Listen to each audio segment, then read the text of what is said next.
question like the validity of even like race classification. Yeah. Because if race is not real, then like white is not real, black is not real. But because in society it is real.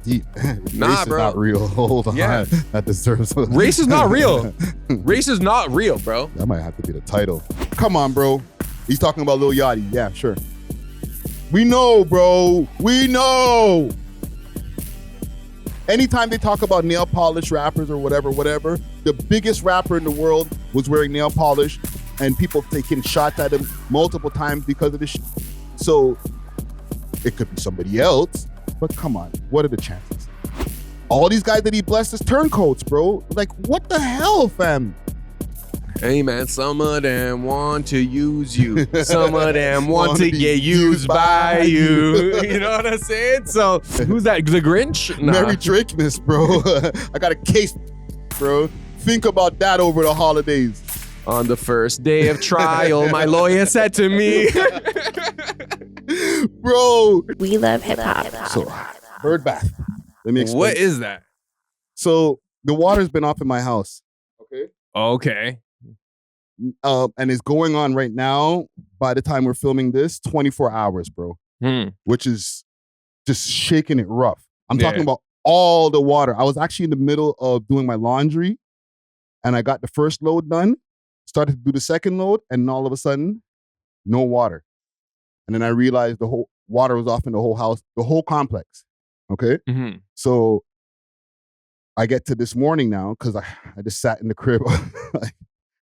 I can't even bathe my skin, fam. Yeah. So I ended up having to take a bird bath this morning. So a bird bath is when you actually have to take a bath over the sink. Oh, okay. Right? Like I had to buy water bottles and stuff like that. Yeah. And I'm like, using soap and then pouring soap on a rag and then bird bath, bro. Okay. You know what I'm saying? Like literally like how birds bathe over like the little thing there. Yeah. I do that, bro. Okay. I can't believe you never heard that term. I haven't. I thought when you said bird bath, when people just spray themselves with cologne? There's a different term for that though. Dirty. No, it's like, I couldn't take a shower, so I just did a blank shower or something. I don't know what it's called. Comment if you know. Yeah. But I'm glad you were able to use soap and water because that would be nasty. Bro, it just, when you start realizing the importance of things, right? Like we're in a first world country, obviously. So water is just something that I think we take for granted. Oh, 100%. When I went to Turkey when I was younger, a lot of times, like they just fill a bucket. You're not even letting the shower run while you take a shower. It's the creepiest thing. It's just quiet. You're like bare and like you're just pouring water and trying to get out of there. Like you can't off or nothing in there because then you feel like a serial killer. Yo. Nah, bro. A dry jerk. No, that's some serial killer. Shout out Aziz Ansari. He made that joke, but real talk, like you can't. You're really trying to just lather yourself and get out of there because you're literally just standing there. There's no water running. So you're right. We do take a lot of things for granted. So if you have running water today, be thankful because Friday doesn't. Be thankful for real, man. No, man, I was struggling that day today, bro. I even contemplated. I'm like, do I want to leave the crib and come to the podcast? And then I was like, no, man, just go stand over that sink and take that bird bath, bro. That is intense. That's super trenchy. I can't lie. Yeah. But a lot of people would. Some people have gym memberships just to shower. Yeah, my gym membership ran out. I checked out of that this morning. That was the first thing I checked out this morning. I haven't gone to the gym in a while. I can't lie. And I went on my emails and I was like, I wonder if my gym membership is still intact. And it was like, your gym membership was canceled in November. I was like, damn. I was literally gonna go over there and take my shower over there, bro. I'm like, before you run this track, I want to ask you something because, I've been trying to get on the YouTube thing. You know what I'm saying? I'm starting to see it work. But what I realize is I feel like whenever I'm not working, I feel guilty because I feel like there's always something to do when it comes to like social media, YouTube, content creation. Like, do you feel like that too? I do, but that's a problem. And I'm glad you brought this up, man. I feel that way like when let's say I have done all my editing. Now I'm just watching TV and I'm not doing an actual task, I'll be like, I should be doing something. Nah, bro. And I'll fill that void with doing something, post on social media, do something. But like, sometimes you just gotta chill. You know what I mean? Enjoy your downtime. It doesn't mean that you're slacking because you obviously have things that you're going to do. You're going to be doing another interview soon or another episode of a podcast that you're going to have to sit there and start editing. So enjoy the time that you have doing nothing or go do something. You know what I'm saying? Hang out with your girl, do whatever. You know what I'm saying? Yeah. My girl be like sending me like date ideas and stuff. And I'm always like, oh man, like, of course you want to spend time with your girl, but I'm also like, yo, I'm trying to build this for like us and myself. You know what I'm saying? So it's like, you like, because girls would be down to just like watch a movie all day. I've never had that type of patience. I'm always like, okay, like I could be working on something. I could be editing. I should make a reel. I should go on Twitter and find something I can repost. But I'm starting to realize that like, that isn't a healthy attitude to have, especially with like, you know, humans, we need relationships, right? Yes. Yeah. And then you don't want to get to your goals and then be like at the top and alone. You know what I'm saying? Or at the top and not alone, but at the top and lonely, because you could still even, you know, be with people and just so entrenched in your mission that you become like a lonely person. It's just you and your mission. Take it from me. I'm telling you from experience, because I've been grinding for a long time and I go crazy. Everybody knows who knows me. Oh, Friday, grind. But I've also lost a lot of people over the years because of my grinding. Yeah, and you don't really like to go out more than you have to. Like whenever there's like an event, Friday is out. Like he is gone. As soon as like the event's done. Yeah, I'm out. A lot of people will want to hang out, shake hands. Friday's like, yo, I'm gone. You know, I got to edit this. I got to edit that. But I do feel like it also takes that type of sacrifice to reach the top. It's almost like you have to sacrifice the small things in life for that. Because I'm sure like, I'm trying to think of like hyper successful people like a Jeff Bezos, Elon Musk, Bill Gates, like deep down, like they probably have acquaintances, but like they're probably like so in their own world that like they don't even have time for their own families. Yeah. And a lot of those people and examples like them, they've had multiple marriages. You'll see, for example, or divorces, I guess, because they've been so driven on their mission that everybody else gets pushed to the side. And that's not necessarily a good thing. You know what I mean? I'm just even speaking from hindsight as somebody who's now going on like probably like 10, 12 years of content grinding, almost 8 years of podcasting. You'll look in behind and be like, damn, there's a lot of people who fell to the wayside, unfortunately. You know what I'm saying? Now, not even on some, oh, well, they had to go. Some people was like, it's unfortunate. You know, you could have kept good relationships. Trust me, at the top, it isn't lonely. What Drake song is that? Everybody acting like they know me. Bullshit. Dog. That's bullshit. Because right now, right, like he has his people around him. He has his day ones and stuff like that. But he's at the top. And he's proving that it gets super lonely when you're at the top. Never, you know what I mean? Everybody starts treating you different. You know what I mean? Like, yeah. It's, I don't know, man. Yeah. B3 would like some agua. Right there, brother. Shout out B3, B3 Studios. Big salute to B3.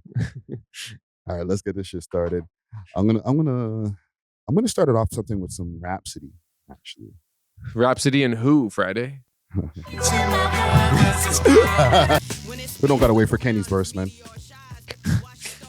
We don't gotta worry about that guy, man. I wonder how different my mindset would be if Drake followed me. Like, would I watch what I say a little bit more? You know what I'm saying? I feel like, bro, you're compromised sometimes, fam. What? I'm worried for you, bro. Me? No, listen. I am not compromised. All right? Objective Rick in the building. I rate it. Let's start this off, man. We are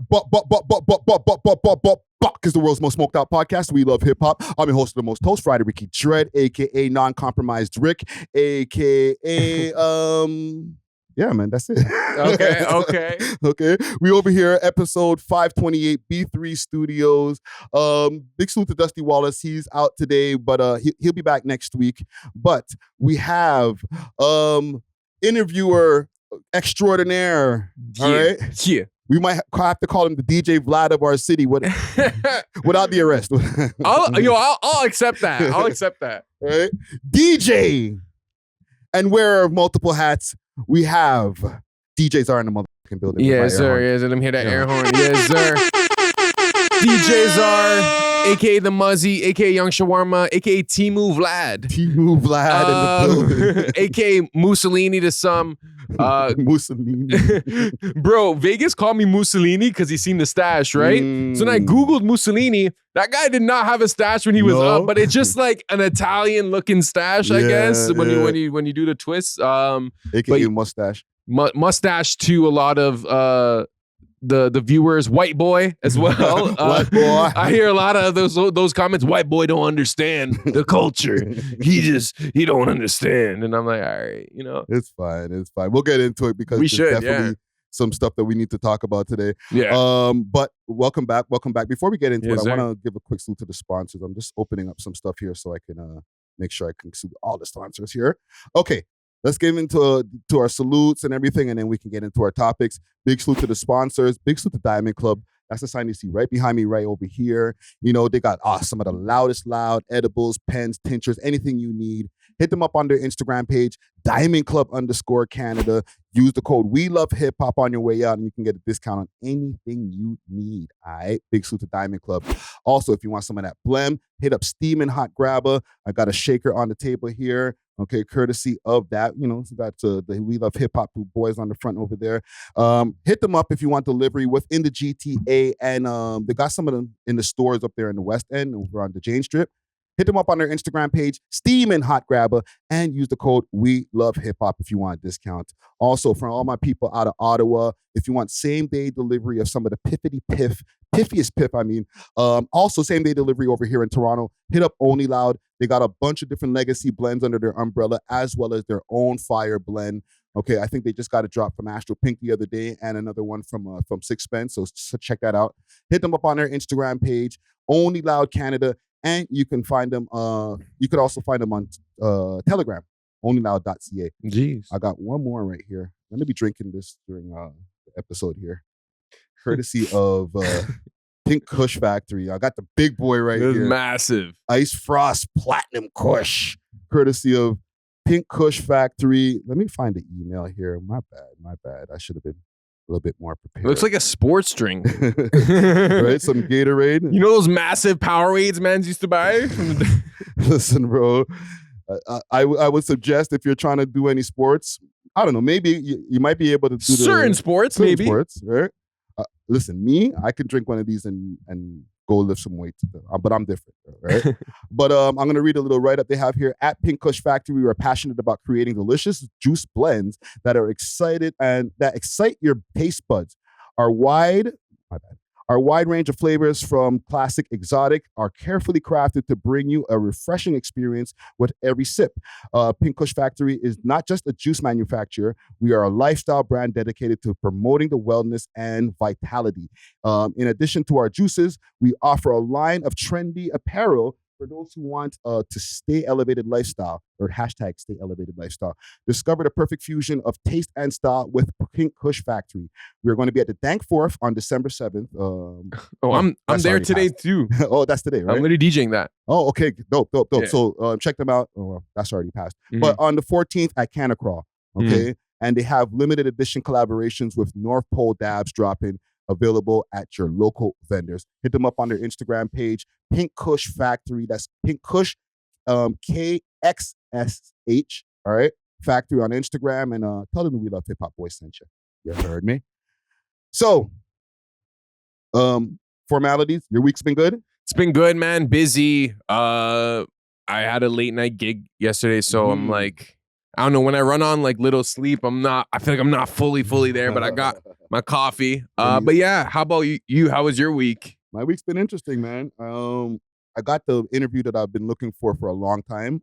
Big salute to Spade from Citizen Kane. Got that Citizen Kane interview that's in the vault right now. Yeah. I actually have another offer for an interview because I stacked up all the interviews until New Year.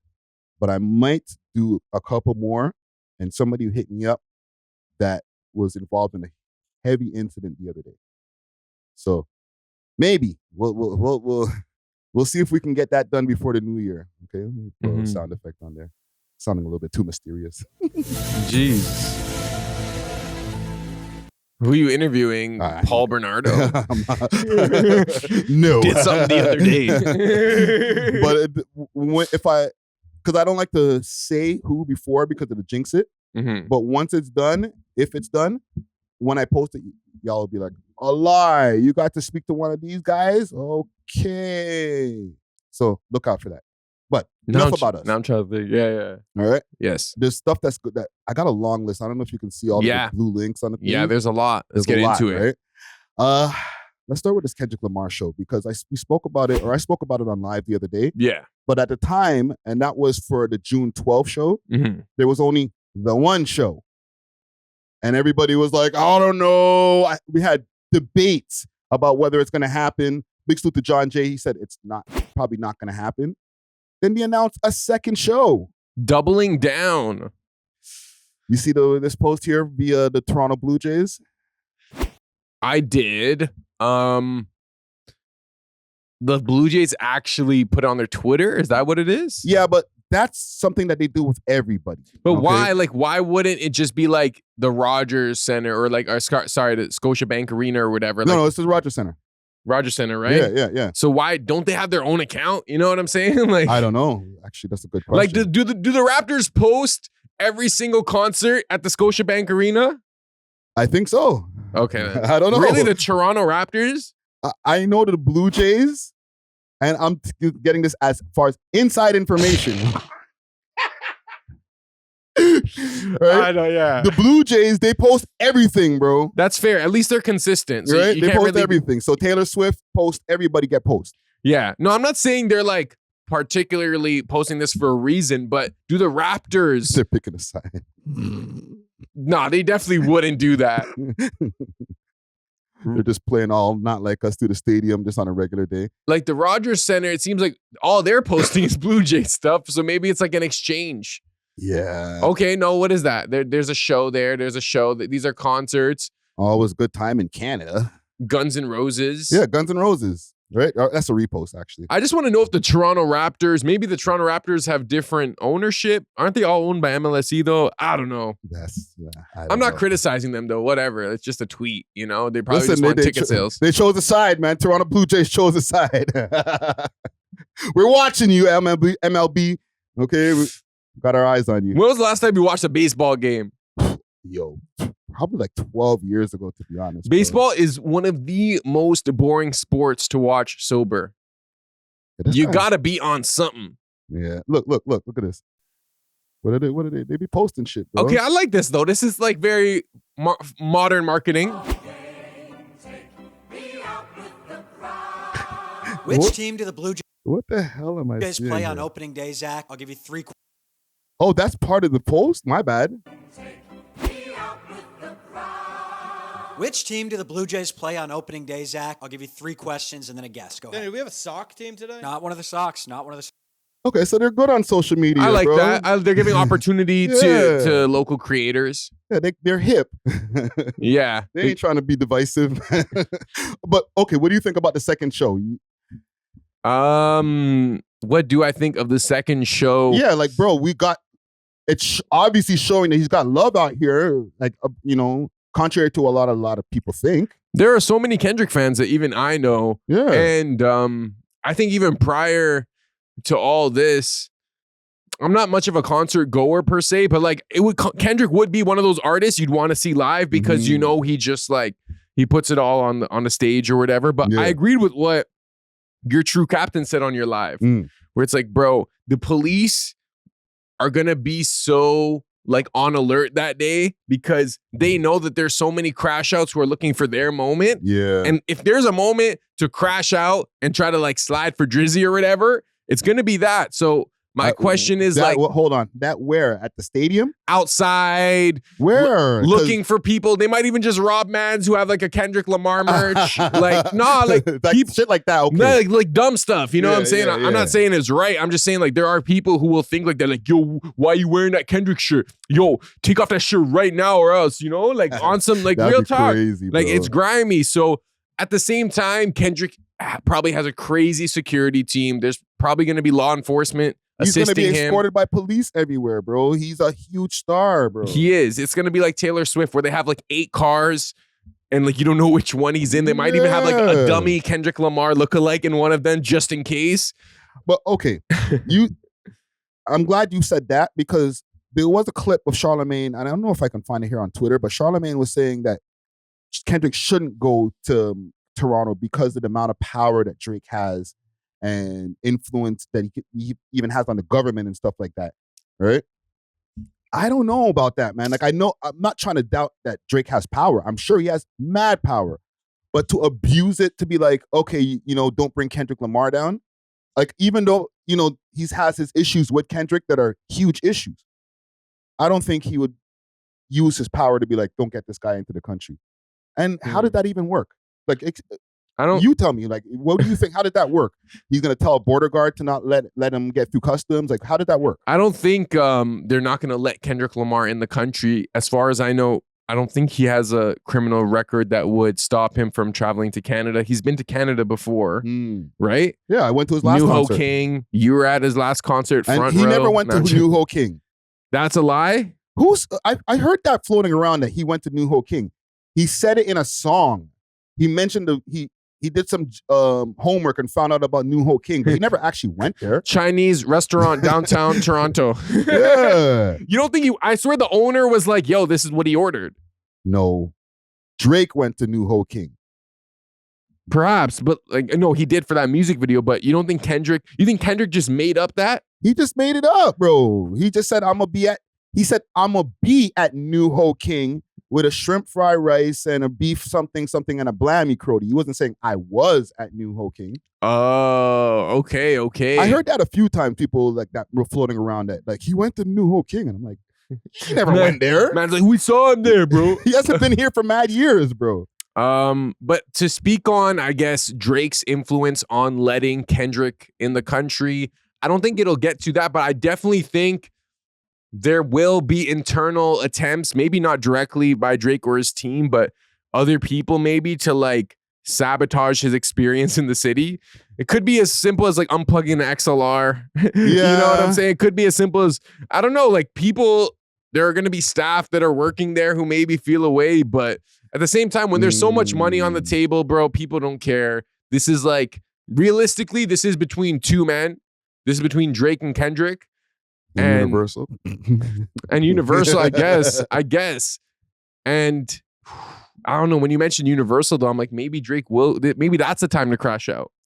Well, there is the thing that we're going to get to in a minute also, the first hearing coming up soon. Mm-hmm. But I was trying to find a clip from Pusha T, and maybe I'll insert the clip in. Talking about this with video circulating of the fight online.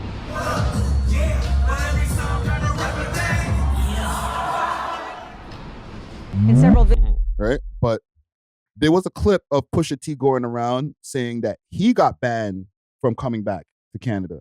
Like, he couldn't get his work visa again after the first time. Okay. With me, I have no issues, man. And you're banned from Canada. I thought you was just saying that. Oh, no, I'm serious. And this is what's them shit's called? Customs? And they said, hey, you got turned down. You trying to tell me you got turned down the border?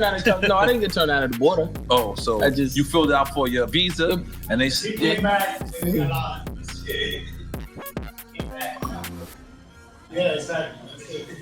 what did you do?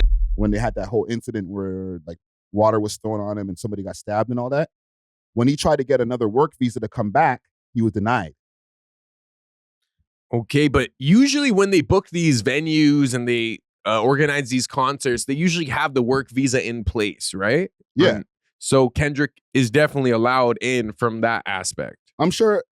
Well, listen, I don't know. Actually, I don't know if they did the paperwork as far as him with his traveling stuff, but that was one thing that happened with Pusha T. I don't know. I don't think that's going to happen with Kendrick. I'm sure they're going to have his paperwork right and everything. Mm-hmm. But I'm just saying that's one of the ways, allegedly, that Drake can pull his influence as far as governmental or as far as the country. I mean, what's the point in having power if you can't use it?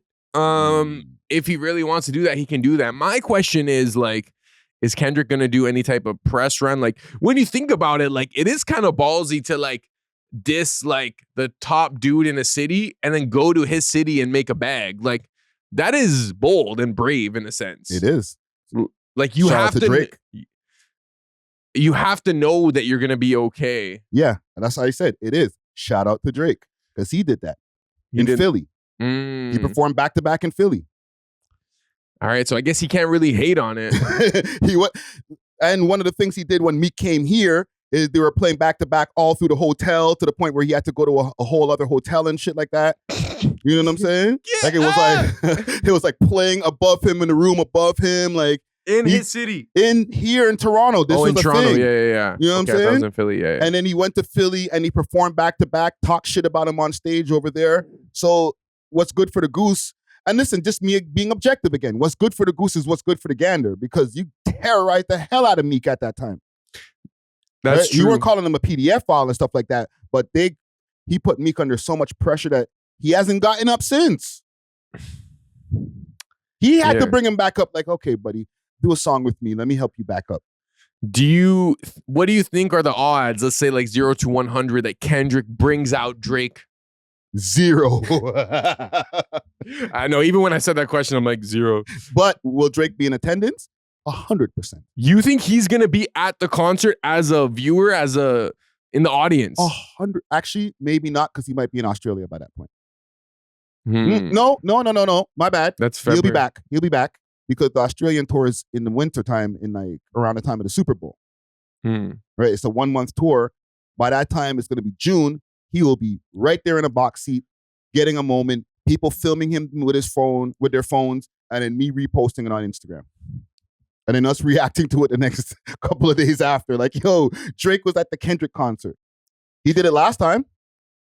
So you think that right now Drake has to have a course of action? He can't just ignore this. You're saying he either has to go, or he has to send his people, or he has to buy the tickets and make it seem empty. Like he has to do something. It's not a Pusha T show at the Danforth Hall, so he doesn't have and that didn't happen at the Danforth Hall either. But I'm just saying that's not as much of an option because it's a stadium. There's 50,000 people in there, 60,000 when you move the stage around, like I heard they're gonna do. So what are you gonna do? Buy 30,000 tickets at like 1,000 each? Yeah, man. Did you see some of the prices of those tickets, bro? Yeah, they're expensive. Yeah, and I seen the media. Listen, I hate going against my own city's media because sometimes we post bullshit, bro. Yo, the Kendrick tickets can barely sell. Did you see the prices drop? No, they didn't. That's a lie. Don't post bullshit. You know what I'm saying? Not only did they not drop, they added a second show. Because there is so much demand. Yes, people, listen, no matter what, there's people who are entrenched in the beef, the hip-hop heads. Oh my God, what's Kendrick gonna do? Who's gonna reply? And then there's a bunch of people who give no fucks, bro. They're just gonna go to the concert, man. You know, they know that they beefed, but they still don't care. They're like, I like Kendrick stuff. What % of this audience do you feel like are Drake haters, Kendrick fans? And what % do you feel like they just like both of them? There's going to be a percentage in there, a big percentage of them, that just like both of them. Because if you're a real hip-hop head, you'll like Kendrick and you like Drake. Because no matter what people want to say in this whole battle, Drake is still hip-hop. Yeah, it's like you like Tupac and Biggie. Yes, you liked both of them at the time. If you had a chance to go to both concerts for free, you're going to take that opportunity. Of course. Yeah. You know what I'm saying? Yeah. And whoever one you're going to pay for is your favorite one. It might be Kendrick for some people, and it might be Drake for some people. They're both accomplished artists. A1 and 2. You know what I'm saying? Like the man's doing a stadium, Drake could do a stadium too. Yeah, fair. But you know what I've realized? Like a lot of these concerts are like not really accessible to like the average person. Oh, hell no. They're too, like you almost have to be like upper middle class to comfortably afford it. Like obviously there are people, even I know, that will like save all their hard-earned money and buy like a ticket. Even like with the Taylor Swift concert. Yeah. That was like you almost had to be like, you have to have an annual income of more than like 150 grand for you to, because some of them are like 5 bands, 6 bands. Like the average person can't do that. Even with the Kendrick tickets, like they are charging a lot, bro. Like it's almost like you don't want to attract a certain crowd because so you're gonna jack up the prices. Yeah. You filter out the bullshit. Filter out the hood. Pusha T concert tickets, I'm sure were like not that expensive, and the man got slapped up or whatever. Yeah. Well, his people. Technically, because Pusha T kind of he skimmied out the way. You know what I'm saying? He even dodged the water. This guy was slick, bro. He didn't get one drop on him, man. You know what I'm saying? Yeah. But I don't know, man. I just feel like, you know, we're pro Drake no matter what. We're both pro Drake no matter what. Speak for yourself, Fred. No, I'm joking. I rate Drake. But we also have to accept reality, okay? Even with the case and everything like that that's going on, the man Kendrick Lamar has fans. Of course. I went to his last concert over there, and that was at the arena, the last concert I went to years ago, right? It was packed, bro. That doesn't happen because, you know, it's just some kind of imaginary bullshit that's going on with your music. Yeah. You don't even attempt to do a headline show in an arena, far less a stadium, unless you're up. And I know it's SZA's involved and whatever. It's not SZA's show. It's SZA and Kendrick. Yeah. Yeah. And at the end of the day, both of us as creatives, like we respect the capitalistic aspect of demand and supply and demand. So it's like, yo, people want to see Kendrick. It's not like he's like forcing it. You know what I'm saying? Like his label's probably like, whoa, so many people want, let's just book a second show. And it's like, make your money. Yeah. You know, like as much as Drake has impacted Toronto and Toronto culture, like the world doesn't revolve around Drake. You know what I'm saying? And he's impacted Kendrick too. He's impacted Kendrick's career as far as with this battle. Yeah. But I think if there wasn't a battle and Kendrick was just doing a album run and whatever he's doing, he probably would still be doing a stadium tour. He's already been that big. He's earned it. Yeah. He's earned it. And he has a good push. So I don't know. I guess salute to both of them is what I'm gonna say. But I do I am curious about what's gonna happen in the city around that time. Like I feel like a lot of people are just gonna be outside to see what happens. It's gonna cause some type of commotion because this is an opportunity for content. It's an opportunity to crash out. It's an opportunity to make a name for yourself, or if you're trying to get in good graces with Drake, you know what I'm saying? Like, yo, Drake, we took his chain for you. Yeah. That's what you get for not checking in. But it just sounds like to me like a lot of internet shit that in reality really doesn't pan out. Facts. You know what I'm saying? Yeah, these are grown men. We're all grown men. Like, no, I don't think people care too much, you know? There's people who do care, but like they're not going to be able to even get that close. You know what I'm saying? And they're not going to risk it all for like because they want to get some stripes for Drake. The people who do care, who matter. Maybe some crash out kid, but that might not even get on Drake's radar. Yeah, I feel like there's probably like some kid with like some type of mental health issue who like has this like Drake friendship in their head, and they're gonna slide and be like, "Yo, I did this for Drizzy," and Drizzy like, "Bro, like I've never heard of you." Yeah, you know? Like don't do that for me, bro. One thing I want to ask you that's not on the list here. Yeah. What are your thoughts on that whole Andrew Schulz? Big salute to the sponsors, Diamond Club, with delivery all over the GTA and now all across Canada. They got the best selection of flour, edibles, and pens, and all types of goodies that you need. You can find them on their Instagram page, DiamondClub_Canada, or you can find them on the 7 Days of Weed app, as well as the Leafy Things app. Let them know that you heard about them through the We Love Hip Hop Network, and they may give you a discount. Big salute to Diamond Club. Cheer! Okay, Andrew's he's doubled and tripled down. He posted let me see what I could find here. I have it on my personal page when he first started doubling down with this here.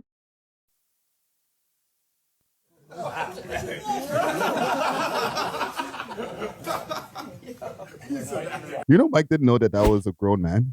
You didn't know Hezbollah was an adult? He didn't know Hezbollah was an adult. Oh, Mike didn't. Yeah, Mike didn't know. Clearly, he's like kissing him like a baby.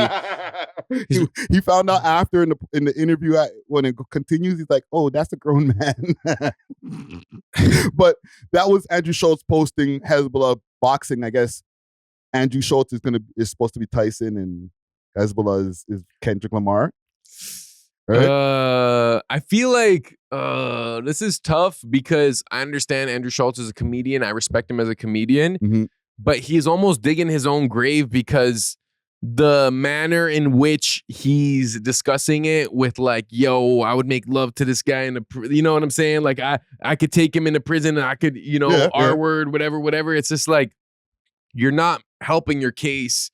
Like, it's one thing to hide behind freedom of speech and comedy and protect, like, you know, your right to say whatever. And Kendrick has that right to be like, bro, stop talking about black women as a white man or whatever. Kendrick has that right, whether you agree or not agree. Right. Like he can say that, but the way you're responding is not like a good look. You say he's taking it too far. Yeah, and Schulz has been on the downside in terms of like his likability amongst the YouTube audience. I don't know if you see the comments and there's stuff. bare YouTube videos, the downfall of Andrew Schulz, why Andrew Schulz is an asshole or whatever the title of the shit. Yeah.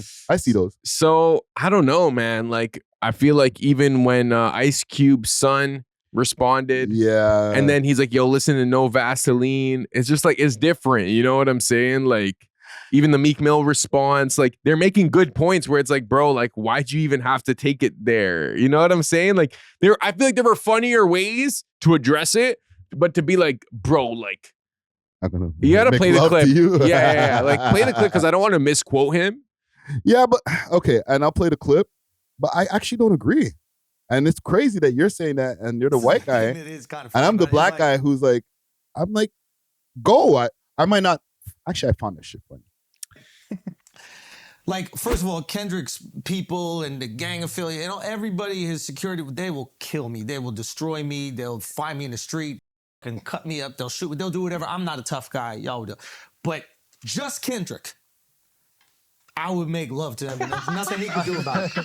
Just Kendrick Lamar, I would make love to him, and the only thing that he could do is decide if it's consensual or not. That's the only thing he could do. If it's me and Kendrick, Right away, the one black guy on the pod, Alex Media, right? Yeah. Salute. He noticed right away because, like, bro, Schulz says wild things. We all know that. That's part of his brand. But there's something like creepily historical about the narrative that Schulz is putting out. You know what I'm saying? Oh, you're gonna go into the butt breaking, bro? Butt breaking. I mean, that is a trauma that black people have faced. It's almost like this. Like, okay, I'm half Turkish. There was an Armenian genocide. Right. Sorry, you might have to bleep out that word. Yeah. So it's like if I make jokes that are like very, very specific to that dynamic, it's just like it's a little more distasteful because it comes from a historical place. And he's talking about consent, and like someone made a comment like I think it was Cat Williams. He's like the R word is never funny. Like they wanted to add a scene in a movie where it was like an R word was happening. It's like, yo, it's never funny. Yes. You know what I'm saying? But why is it okay? And salute to Akademiks. He made a great point the other day. So why was it funny when Saucy Santana was like, I'm gonna knock you out and F you in the butt? And everybody was like, Ak, what you gonna say now? And then Ak cried because he wanted to say so much shit, but he knew he would get canceled for saying something at somebody from the LGBTQ community that he just broke down crying. Really, I didn't really bag that. He was like, I can't even. I'm gonna do about but he's just because he wanted to say so much. Yeah, but like. Everybody was laughing at him, fam.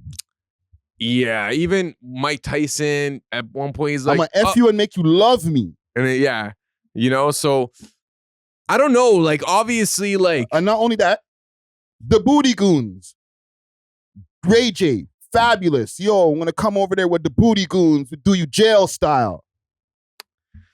I mean, me personally, like, I don't agree with any of those type of jokes, but I guess it's like, in a lot of ways, being R-worded is worse than getting beat up. And those people who I'm giving examples they're not comedians. They're like serious. Yeah. I just think the optics of it looks worse because Schulz is a white dude. Keep in mind, he's Scottish and something else. So like Scottish and German or something. Scottish and German. So he's not really like white American in that sense. Where well, he's an American, but also a lot of people have been giving him the criticism of like, oh, you don't come for the Jews. And a lot of people mistake him because his name is Schulz. Yeah, he's not Jewish. He's not Jewish. But yes, he does come for the Jews because the producer that you don't see on camera, that sometimes they'll show on camera a few times, they go at that guy all the time. With sometimes in the Jewish jokes, I'm like, bro, whoa, you're going right near the edge. Yeah, but as someone who's a fan of comedy, who's attempted comedy before, like I get, all he's trying to do is make people laugh. Mm-hmm.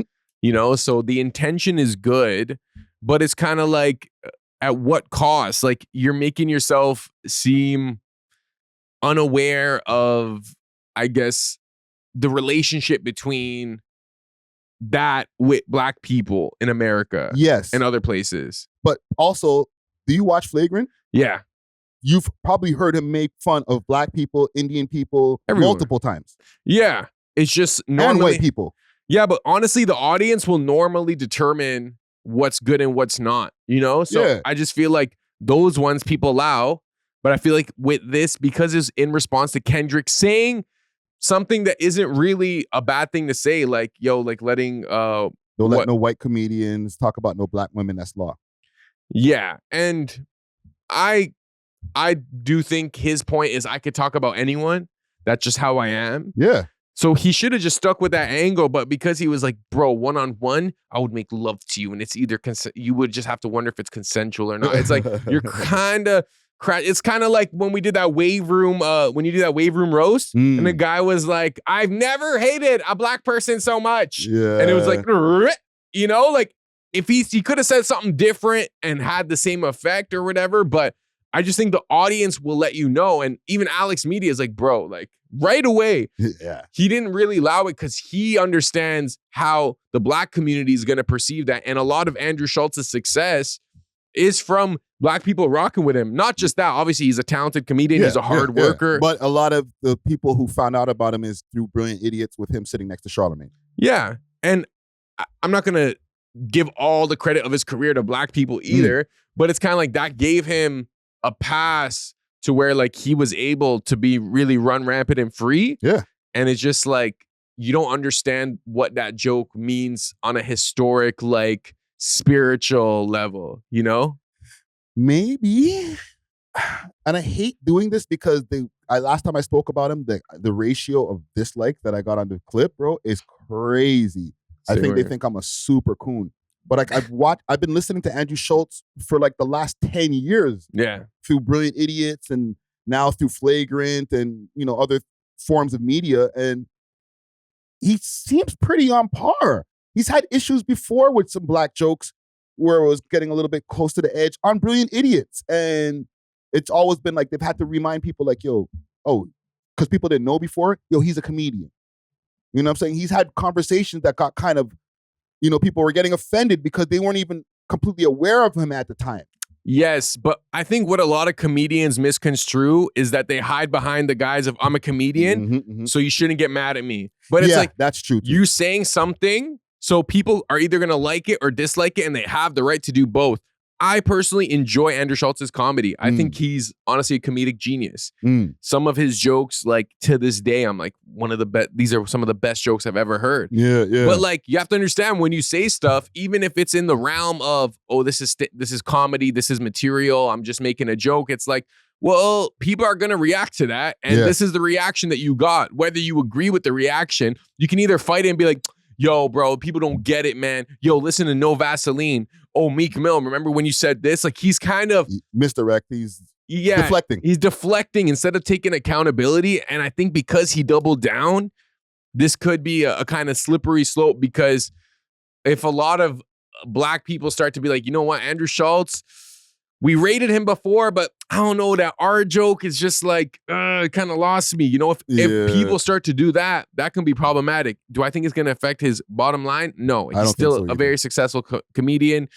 A lot of people love Andrew Schulz, and he's pretty culturally aware. Like, he's not an ignorant person, you know? It's just this moment right here in the heat of the battle, he kind of, I feel like he took it a little too far, quote unquote. Oh yeah, he went back on Brilliant Idiots this week. I was just listening to it yesterday, and he was going off there too. He didn't back down. Yeah, and I think because he was called out in a Kendrick song, he feels like, yo, I'm a crash out in a way too. Let me like capitalize on this moment from a content perspective. And I don't want people to like cancel Andrew Schulz. And usually I'm like super pro like freedom of speech, say whatever. But it's kind of like, shoot, Kramer said the N-word. You know what I'm saying? That's freedom of speech, but guess what it did? You know what I'm saying? Like, but somebody tried to use that analogy on me the other day, or that comparison, the other day, and it's not the same, because he wasn't he wasn't using the N-word in his routine, and everybody was like, oh, no, he broke routine. Yeah. And then he just started letting his true shit come out. Yeah, you could tell whatever Andrew Schulz said there was planned. Like, I don't think it was planned. What, you mean his Kendrick rant or the original thing that got him in trouble? The shits and giggles thing.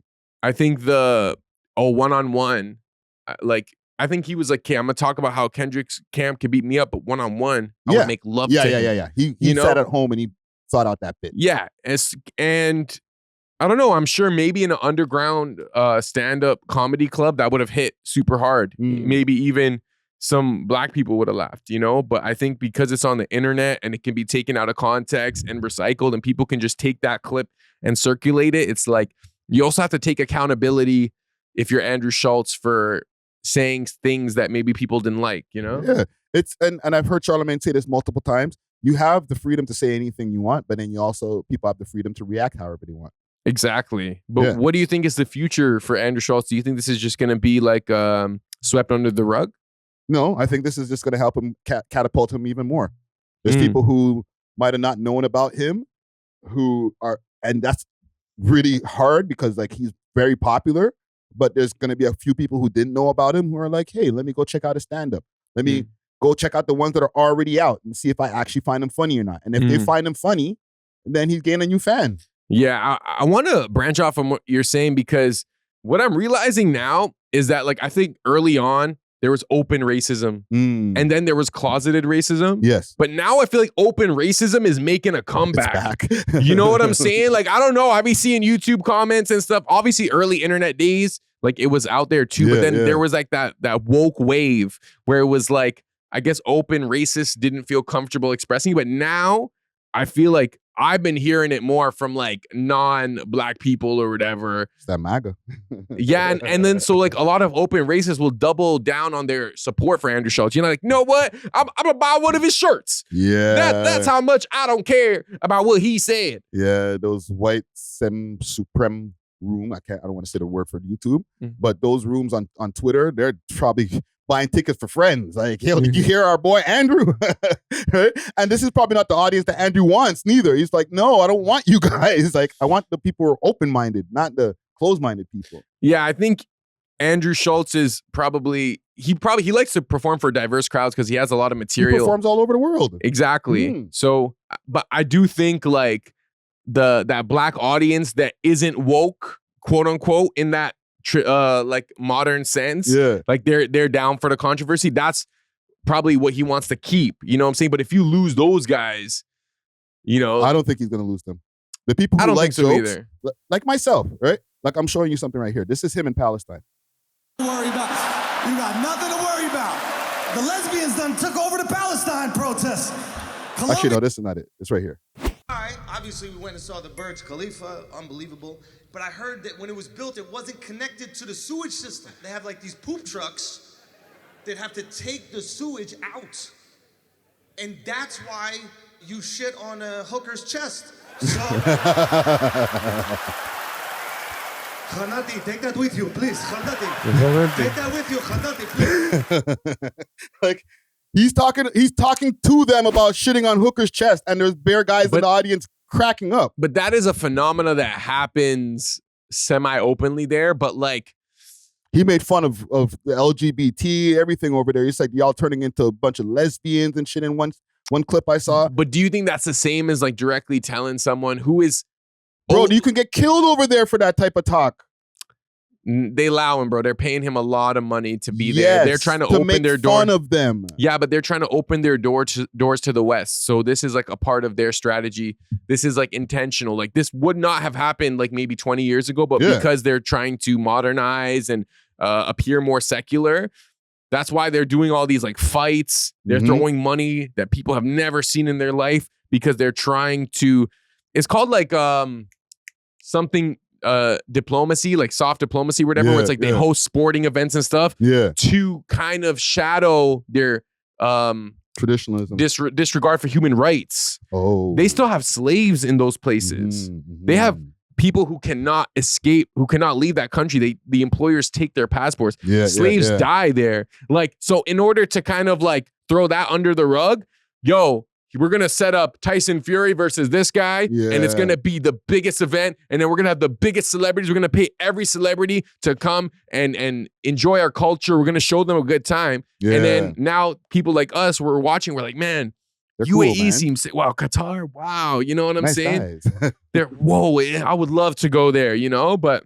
And people go. People go. And usually when you're an outsider, you're going to have the time of your life. But if you are usually an Indian worker who was convinced, okay, this is an opportunity for me to make money, send money back home. Yeah. You have your rights violated. You know how many people were unalive during the creation of these stadiums in Qatar? You know what I'm saying? Same stadiums that Andrew Schulz is performing at now. Yeah. So you guys always remember, like, especially when there's a lot of money, there's usually a reason, especially with Arabs. And I'm saying this as an Arab. You know what I'm saying? Yeah. He's not being racist. Nah.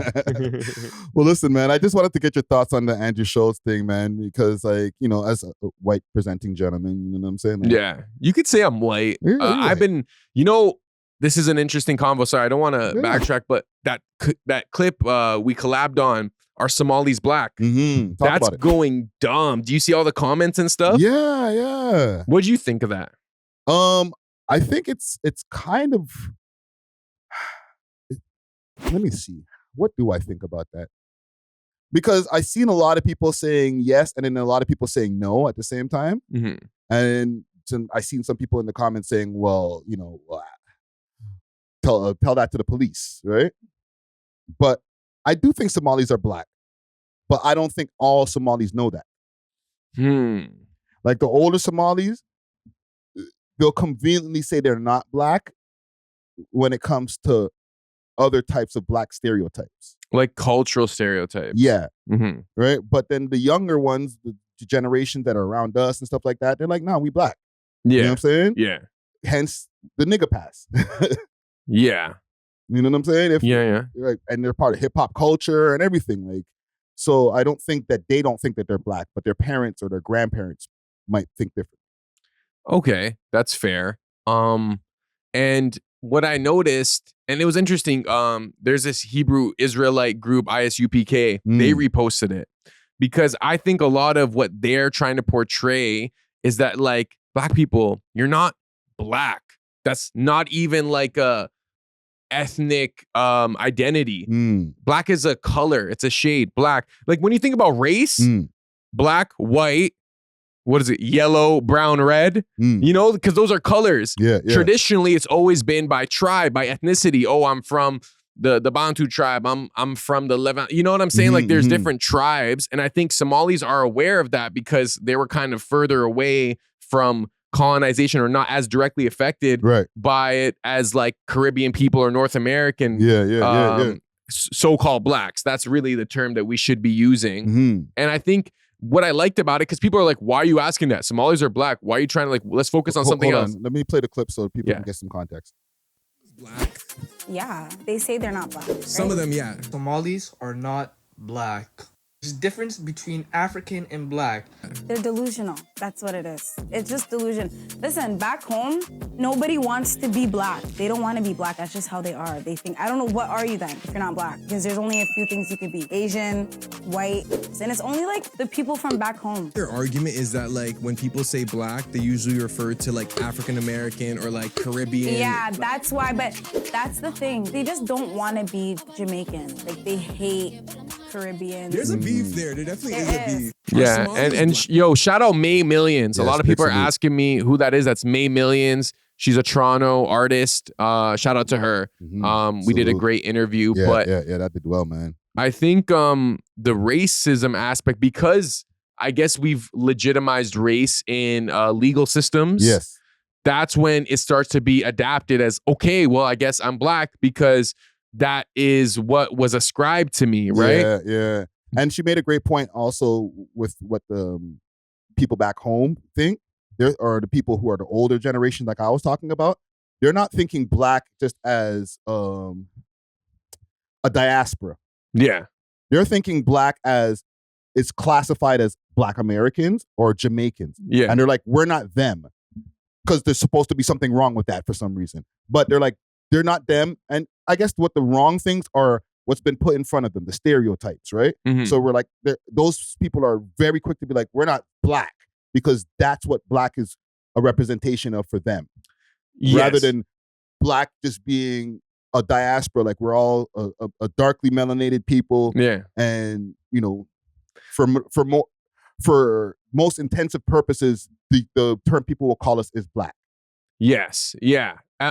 In a descriptive sense, that's what they'll say. Like, you hear it in Spanish. They'll be like blanquito for like a white person or whatever, you know? So I can understand that, but I think they are ethnically, they are different, you know, than like other so-called black people.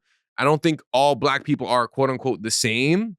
No, we're not a monolith. It's not a monolith, but there might not even be like a relation, like completely different tribes, but both of them are going to check off black on the on a sheet or whatever. You know what I'm saying? And also keep in mind, Somalians are Africans, and they're having that struggle with whether they're black or not. But then the Ghanaian person is not going to have that same struggle. Like, you know, you see a Nigerian man, they're going to be like, I'm black, but they're not black in the same sense as, I guess, a black American or a black Canadian.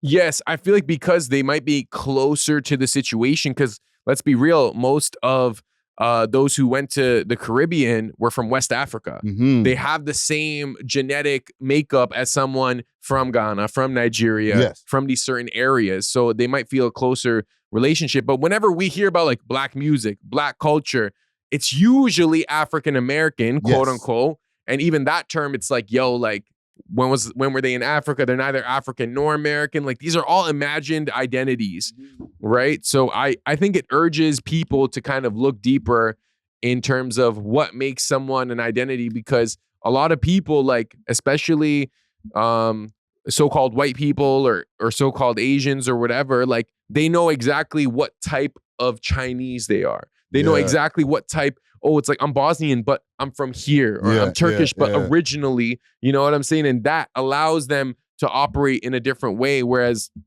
if you're just ascribed an identity and you accept that, and then you're like, well, you guys are black too. It's like, well, we have our own thing going. So like, it kind of begs you to question like the validity of even like race classifications. Because yo, if race is not real, then like white is not real, black is not real. But because in society it is real. Deep. Nah, race bro. is not real. Hold on. That deserves a... Race is not real. Race is not real, bro. That might have to be the title. Race is not, those are colors. There's only how many races? You know, like race, but I think your ethnicity, your tribe, that is real, because that is actually reflected in your genetic makeup. And I think race is like bringing all those different things, like, oh, well, you're not black because you're African, or you're not black because you're from the Caribbean and all that. That's just more further ways of dividing us. Exactly. And let's be real, bro. Africa, who coined that term? Europe, Asia, like, these are all, once again, imagined places. Back in the day, it was like, yo, these are the Hamites. They originate from Ham. These are the Shemites. You know what I'm saying? Like, and they had an originator. You ask a Somali person, real talk, if you ask a Somali person, they can name their lineage back 100 years. They'll be like, okay, like, my name is this, son of this, son of this, son of this, son of this, son of this, son of this. Like, that's how they maintain it, you know? So I think we can learn a lot about, you know, like, searching for your identity and looking past what the system is trying to give you. Because if you accept that term, like, oh, I'm just black, it's like, that's what they want you to think. You know what I'm saying? Oh, I'm just white. They don't want you to, they don't want you to dig deeper. Yeah, like, I'll ask sometimes I'll ask a white person, where are you from? I'm white. It's like, bro, where's your parents from, man? Yeah. Where's your grandparents from, man? Yeah, like, what type of white? Because different whites are different. You know what I'm saying? So honestly, salute to May Millions, because I think she handled that question really well. And she's not even Mali. She's Sudanese and Egyptian. But because we were talking about a situation, I decided to just ask her, and it's doing really well, and it's creating good conversation. No, that's good content right there, man. I got a couple more topics here. I want to take a quick break from this episode to give a big shout out to Only Loud. Canada's one-stop shop for your favorite legacy brands and all things Loud. Only Loud provides mail order delivery nationwide and same-day delivery to those in the Ottawa area. Check them out at onlyloud.ca or follow them on their socials, Instagram at onlyloudcanada or on Snapchat onlyloud.ca for more exclusive content. Only Loud is not just a product, it's a lifestyle. Big salute to the sponsors. Cheer. We're going to get some Drake stuff related topics. We'll get all the Drake related topics out the way because I know people are like, yo, you guys are the We Love Drake podcast. Like, no, bro, like the man's making headlines on a regular basis. You should have like a flash graphic where it's like, da-na-na, da-na-na. It's like this week on Drake Watch. Drake Watch.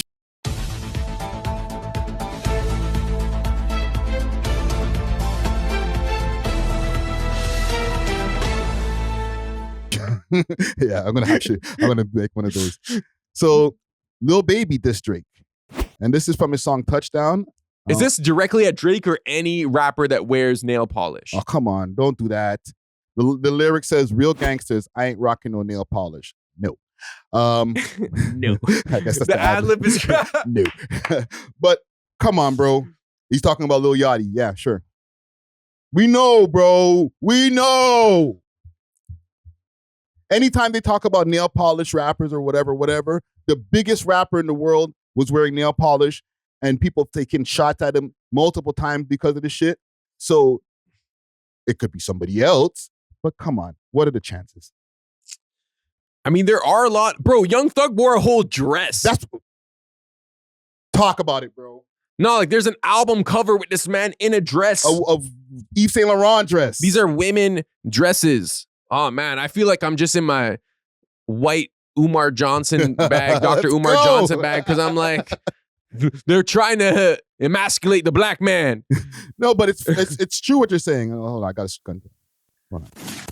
Late gunshots. Shout out Dr. Umar Johnson. But yeah, like, bro, I don't know, man. No, but then you're right. He's doing songs. He ran to go be next to Young Thug and be like, yo, I don't know, what was his catchphrase or whatever that he came out with, whatever such and says. I don't remember. Comment Gang, help me out with that. I don't want to be concentrating on what Lil Baby do, but like he was like, "Yo, if Lil Baby says that gun is not good, then cool, right?" So he's next to Young Thug, helping Young Thug with decisions.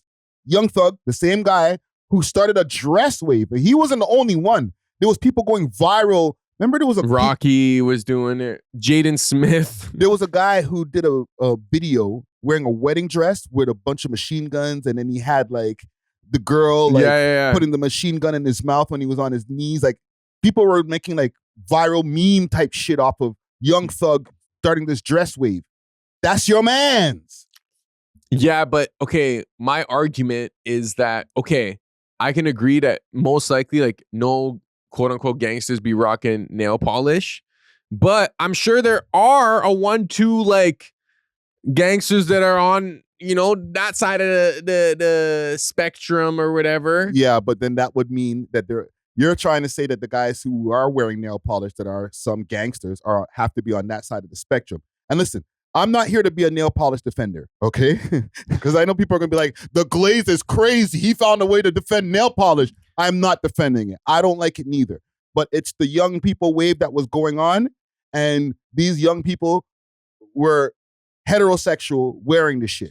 So who am I to freaking argue with these guys? I'm too old for this shit to be arguing with them. Yeah, like in a technical way, wearing nail polish doesn't make you gay. Like not anymore. Like a straight man could wear nail polish and it's like he still likes women. I need to emphasize that now. No, like even like logically, like let's say like you have a daughter and then like she puts nail polish on your nail. You don't just become gay because there's a nail polish on you. Where's the dick? You just transform, you're like, ah! Like, you know, so like logically, however, like culturally, like all these other things, it's kind of like, is it gay to wear pink as a dude?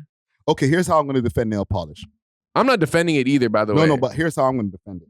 Because there was a bunch of like guys when I was young who were like the goth guys, right? They had the greasy, long black hair over their face, all black all the time, and they would be rocking black nail polish, and they would be smashing some pretty hot goth chicks too, right? Yeah, those guys weren't on no fruity things. Yeah, you're right. I think it's more the imagery versus the sexuality. Yeah. It's kind of like you're blurring the lines between male and female in that like cultural sense. And I think the color pink is different than like actual nail polish. And even these rock stars that used to like dress up as women, put on makeup, and then bang some broads after. Glam rock, yeah. Yeah, you know, like that was a huge thing. It was actually almost common. Yeah, but some of them niggas was gay too. Probably. But a lot of them wasn't. And it's crazy that we found a way, or I don't know, man, if you're in it too, I don't want to bring you into it, to defend nail polish. We're like rationalizing nail polish. No, I still disagree with it. And I think it does promote imagery that isn't good. But you have to think about like even what rappers do that's like quote unquote feminine. Let's just think about like feminine in like a aura sense. Jewelry, traditionally. Yeah, it's some feminine shit. It's feminine. You know what I'm saying? Yeah.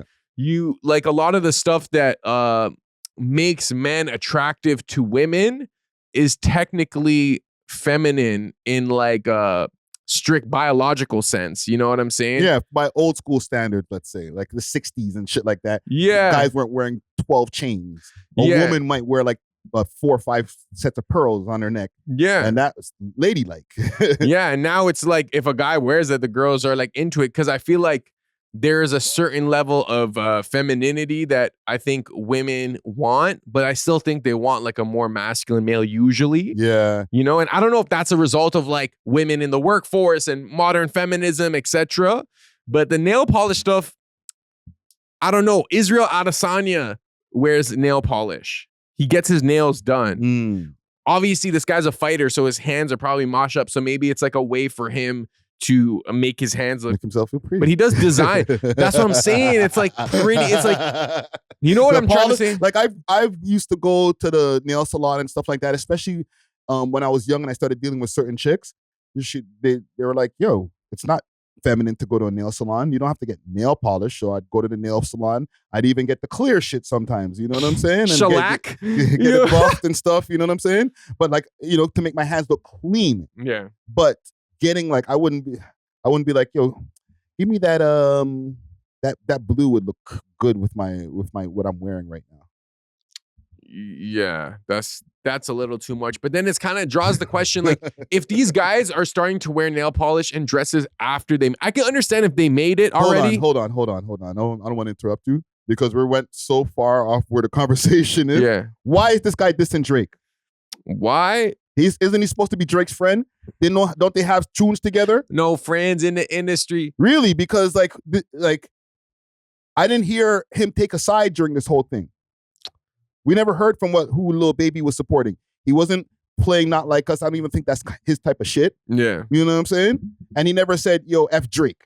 And now he's talking about nail polish. What's up, bro? I think he knows that there's a big portion of his audience who might be now like not really rocking with Drake. And because he can't really directly sever ties with Drake, he's going to let them know like, yo, I'm a real gangster. I ain't rocking no nail polish. No. You know what I'm saying? Yeah, but to me, if I see that and I'm Drake, I'm like, wait a minute. So we ain't friends neither? It's like, word? I got to put you on the list? And then how does that work if you and Thug are supposed to be peas in a pod and I just gave Thug $1 million, but then your first song back, you're dissing me? But it's not a direct diss because he's just saying that real gangsters don't rock nail polish. Okay, and I'm not trying to say, well, Drake's a real gangster. So no, but like I feel like you're trying to take a shot. This is me. Maybe I'm sensitive though. It's a passive aggressive shot. It's like he wasn't let's say man enough to really, really like send a direct shot where it's like what happened with the boy and the hey Drake. Yeah. You know, but instead he's kind of, I think he's trying to appease both sides of the coin. He's trying to show people who don't like what Drake's doing, yo, I ain't rocking no nail polish, but he's trying to like still have that relationship with Drake. He's like, yo, all I said was I'm a real gangster now. I'm rocking no nail polish. You ask people like, yo, we don't do that here. You know what I'm saying? Yeah. So okay. So like when they do link up, let's say, is it okay for me to slap you for the line then? Because you know it was a little bit towards me. Just one slap, and then we're friends again. We'll go get a drink. You know what I'm saying? Slap is crazy. Like it wasn't for you, bro.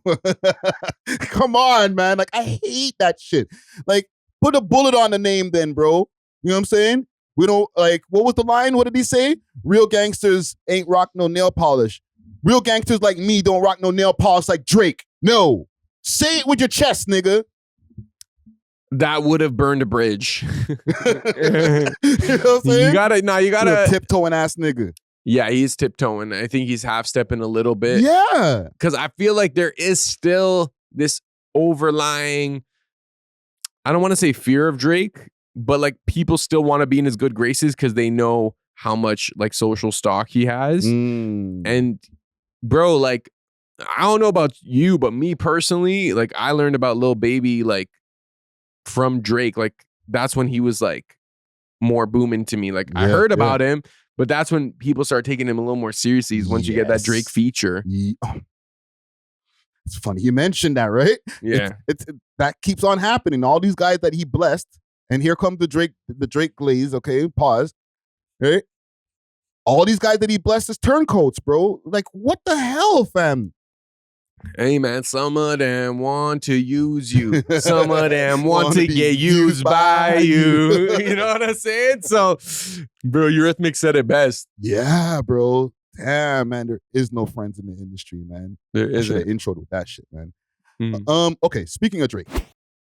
First petition hearing is supposed to be December 20th. Okay, I actually have a clip on my own Instagram page here. I don't know if this is confirmed, but there's a news outlet that said this. ABC News, actually. Spotify hasn't said anything, but Universal Music Group did put out a statement denying the claim, saying they are offensive and untrue, and says the fans choose the music they want to hear. So I'm curious, what kind of evidence does Drake need to find in order to file a lawsuit? Well, like you said, we already have a hearing date for December 20th, so it's what, 15 days from today, where Drake is looking for information, not necessarily evidence, but who can I subpoena? Who can I ask, either in an oral deposition where someone just gives testimony of, I saw this getting paid, I saw this getting moved, I saw this, or whatever it may be, or they get to submit written questions to ask those questions. They'll take that information and then kind of create a full-throated lawsuit where they'll make stronger accusations based on the evidence they've found. If you've seen something, you've heard something, any kind of paper trail, that all works for them. Okay. So this hearing is to be able to bring the information all together, and we're going to see if we're going to go into suing. Do you think he's going to be present, or do you think it's just going to be his representation? I think he might be present, bro. I think you might see the video on the news of Drake jumping out of the convoy in front of the courthouse, like bare cameras. Like that could be like somewhat iconic. I know this guy's gonna wear the baggiest suit pants. You know, you're like what Maj used to wear when he got drafted in like 2000 what? Bro. I just had the vision in my head, pause, of this guy just like coming out of the thing. Bare flashes from the camera. Shit, Drake, right? What do you think's gonna next happen? To him. Yeah. I think we're gonna get through and we're gonna have a good outcome on this. I wonder how vocal he's allowed to be, because obviously his lawyers are probably gonna advise him not to say anything. But I also feel like because he's on a mission, he might be like, nah, man, this has to stop. People got to know the inside of the industry. You know, like, you think you're gonna see him at the podium with the bare microphone just going crazy? That would be sick. That would be if you're doing this, you got to be the face of it. You can't do it and like hide behind you. Aubrey Luther King, bro. Let's go. I have a dream to take down the record companies. That would be crazy. Oh, man. The timing is wild. December 20th, 5 days before Christmas, bro. Bro, this man's trying to shake up the world. I rate it still. I'm not mad, fam. I don't know. I feel like he's taken away from Christmas right now. Yeah. Who's that? The Grinch? Nah. Merry Drakemas, bro. I got a case for your ass, bro. Think about that over the holidays. On the first day of trial, my lawyer said to me. Bro, people are trying to chill at this point, fam. What's the day today? We're the 7th while we're filming this. By the time we get to the 20th, even though like I think we might have like one episode around that time, people try to bunker down, bro, try to relax. They're looking to get to turkeys or whatever. They're shopping. This nigga's like, let's go to court. I mean, he doesn't even celebrate Christmas, first of all. He celebrates Christmas. What do you mean? It's Hanukkah. Yeah, and Christmas. Remember his dad. You're going to celebrate Christmas. You're going to get all his Christmas gifts, and then he's going to get all his Hanukkah He gets stuff. both? Yes. What the heck? That's kind of lit. That's lit, bro. That is lit. You think so? And I heard Hanukkah, they get a lot of gifts. I heard that too. Right? So he's up on Christmas Day, man. Or on the seasons. But besides that, I got work to do. I'm going to court. Like, you may as well just put it on Christmas Eve, my G. Like, the courthouse is like, yo, bro, today? Like, I was trying to go on my vacation on the 19th. Like, bruh. Then the judge is cheesed. Yes, fam. Like, he wants this shit done.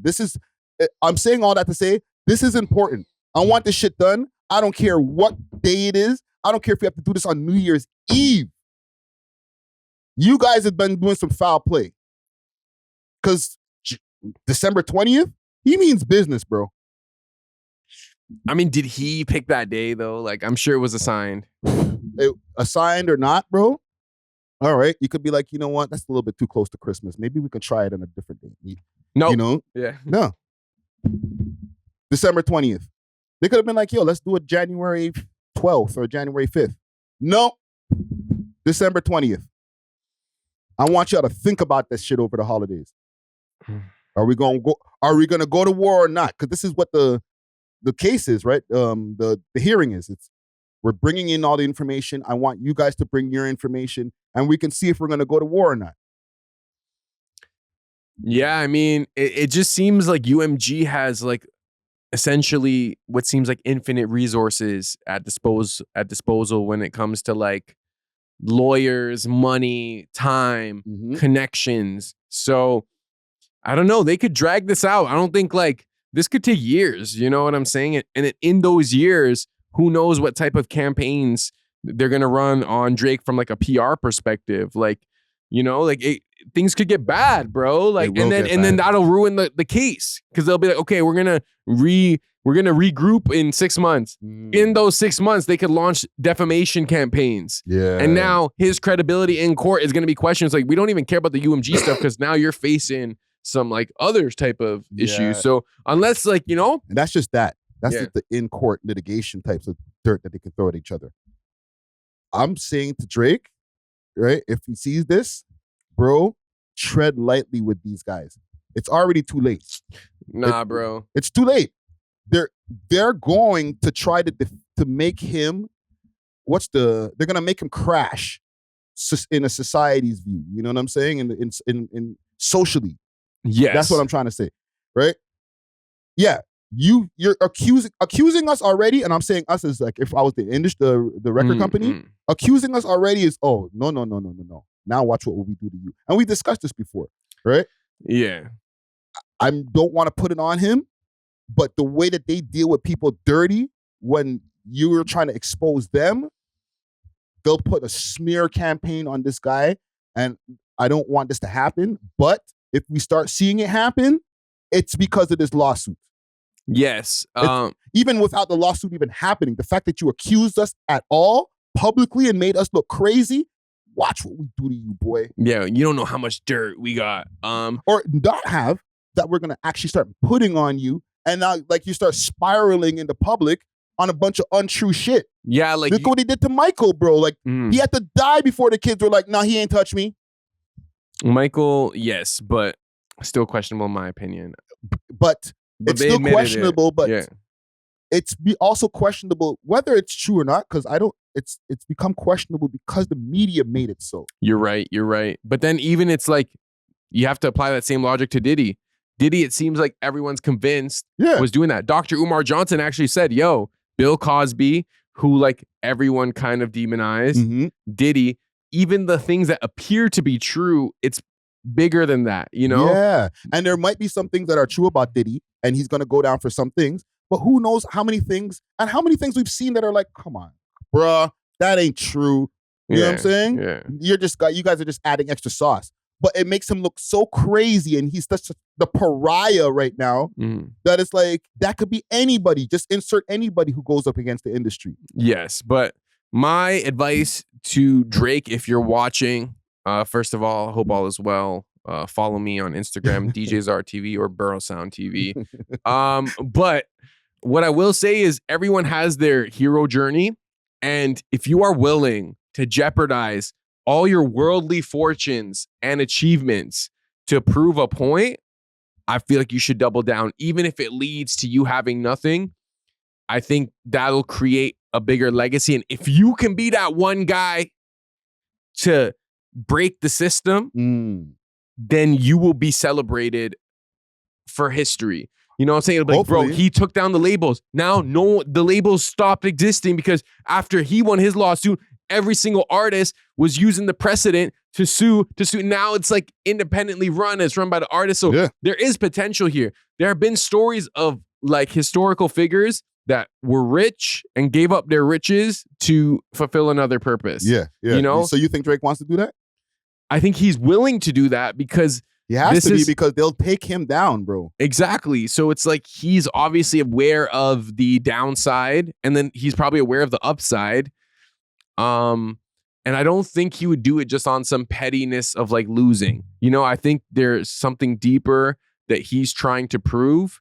Whether people want to say it's hip hop or not, like that's not my conversation. You know what I'm saying? Because obviously this isn't quote unquote hip hop. You know what I'm saying? But that's not what he's trying. He's not trying to prove that he's super hip hop right now. He's trying to prove that he's like a super businessman right now. Well, I think, and I don't know for sure, but I think what he's trying to prove is that there's some wrongdoing that's been done to him, and it's been gone on for a long time, and you guys catapulted somebody else to the top. A.W.O.L was involved, right?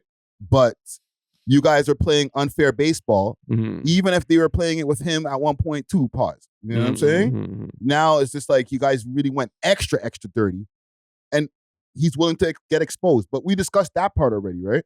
I'm just worried about what the industry does to people when like you buck them. You know what I'm saying? When you buck the system, bro, I've seen too many guys go out, and I just hope like what you're saying, like you stand on that, right? Because hopefully it doesn't happen. But like if a whole bunch of bad news stories start coming out about Drake, we got to stand on the strong, like this might be media fabricated, right? And start and not believe, because the media was pushing in such a crazy way that you'll start being like, this might be kind of true. That might be true too. And we don't know what they're going to start slinging at him. Yes. And you saw this with the Tate brothers.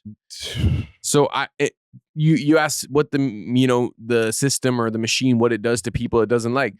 They accuse them of many things. They've arrested them. They've seized their possessions and bank accounts. But guess what? They're fine. Today they're fine. They beat all their cases.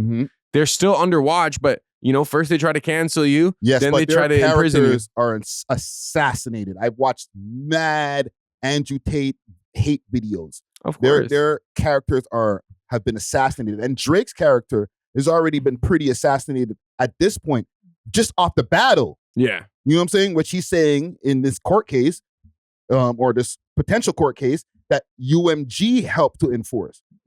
I'm just saying, now that he's trying to quote unquote expose them, what else will they do with Kendrick not even involved in, bro?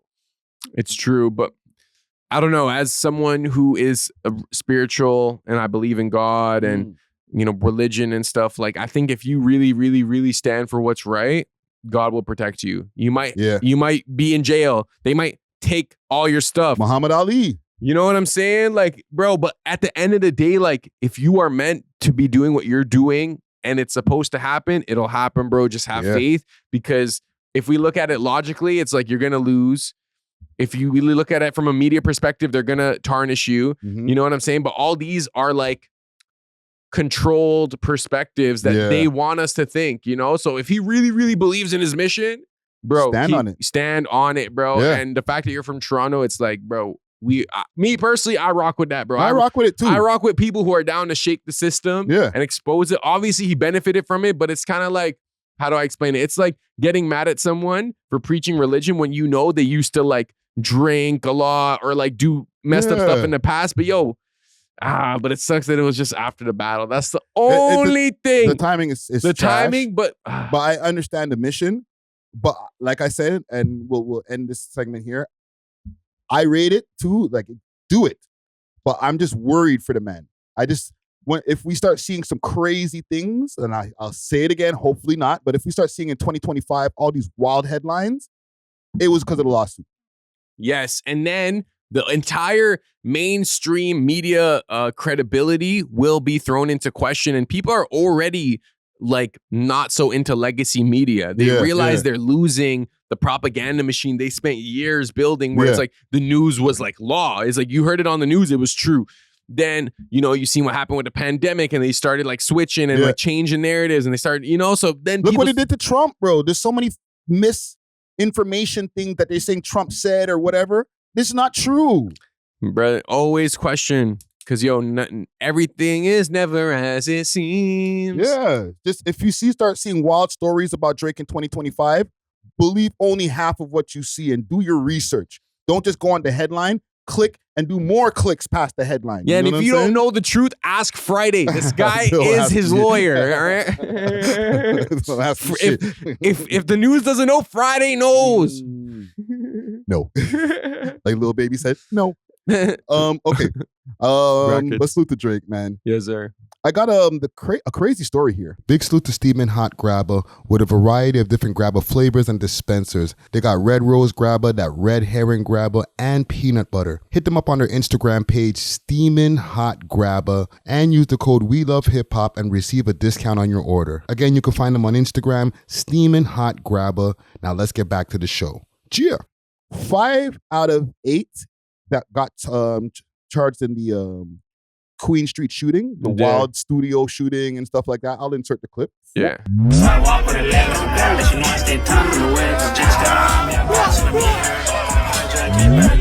Right? They're saying 5 out of the 8 got their charges tossed or stayed. Mm-hmm. Right? So the Crown Attorney cited no reasonable prospects of conviction in staying the charges, which all related to firearms possession. The Crown has pulled the plug on most of the prosecution stemming from the major gunfight last month outside of a West End Toronto recording studio. After police concluded that some of the people charged had no connection to the incident. In the provincial court on Friday, Crown Attorney Christopher Assey with the Guns and Gangs unit said that he was staying all charges against 5 of the 8 individuals charged by Toronto police in mid-November. Dante McGregor, I'm not going to say all their names, but yeah. Assey cited no reasonable prospects of conviction in staying the charges, which were all related to firearms possession. I'm not going to go through all of this, but yeah, so 5 out of the 8 charges pretty much tossed. So it's just a testament back to, and I'm not saying, you should have kept them, We're not doing that, all right? For any of the people who might be even watching this, who were involved, okay? But is this a testament to our legal system out here? Because people have been complaining about the legal system here. The Canadian legal system definitely has its issues. However, I think this is more to allow them to have a successful case, because I feel like when it's too many people, things can get, it can get like messier for the Crown. So they're like, okay, maybe these guys weren't that involved, but they're like zoning in on their best chance. And that's just how the law works. Like that's how like our system is set up. Like if you have too many charges, they'll drop certain charges so you plead guilty to certain ones. You know what I'm saying? I think it's more of a matter of that. And I think, maybe in the skirmish where people are running off and the police are just looking for anyone who looks like they were involved, like maybe they picked up some of the wrong people. They got the wrong people or whatever. I believe that. Yeah, so I don't know who to salute in this situation. It's funny, I had Hood Baby Rara here. That's just some internet shit. Nah, it's just some internet shit stuff. Top 5 is just a troll. Everyone knows he's a troll. Like, look, I don't know what to say about that stuff. I tried to ask him about it. He said no comment. No comment. I might be talking to him soon. So we'll see if he gives me a no comment. But I'm sure that he can't even talk about this shit because it's a lot, right? Yeah, and then honestly, to add on to that, like I don't want to be like a Adam 22 or a Vlad where I'm just trying to like stir up ish. So how many guns did you have? Yeah, like I really don't want to be that platform where people come and like, yo, I can diss this guy and then like create that type of like news cycle or echo chamber. I'm really trying to interview people who, you know, I find interesting in some ways, whether it's their content or their views. So yeah, like, because I know no matter what, like as a quote unquote outsider, it'll always be like you're like a culture vulture. They'll say that. Even Peter Rosenberg, who's like the most black sympathizing, like left wing, like whatever black people say goes. People, super panderer. Like even they don't accept him. You know what I'm saying? Yeah. And I don't know. Me personally, like I'm not trying to like negatively add to a community. You know what I'm saying? I'm trying to build.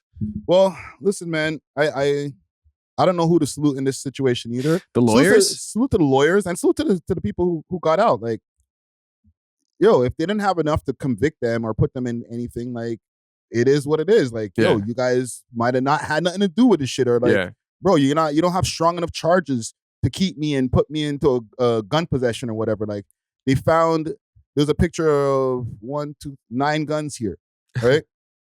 There was mad people in that studio, right? And this is me because I went crazy when it first happened, right? But I'm also gonna talk for both sides. Like, there was mad people in that studio. Not everybody had a gun, so you can't charge us all for guns because there was guns in a studio.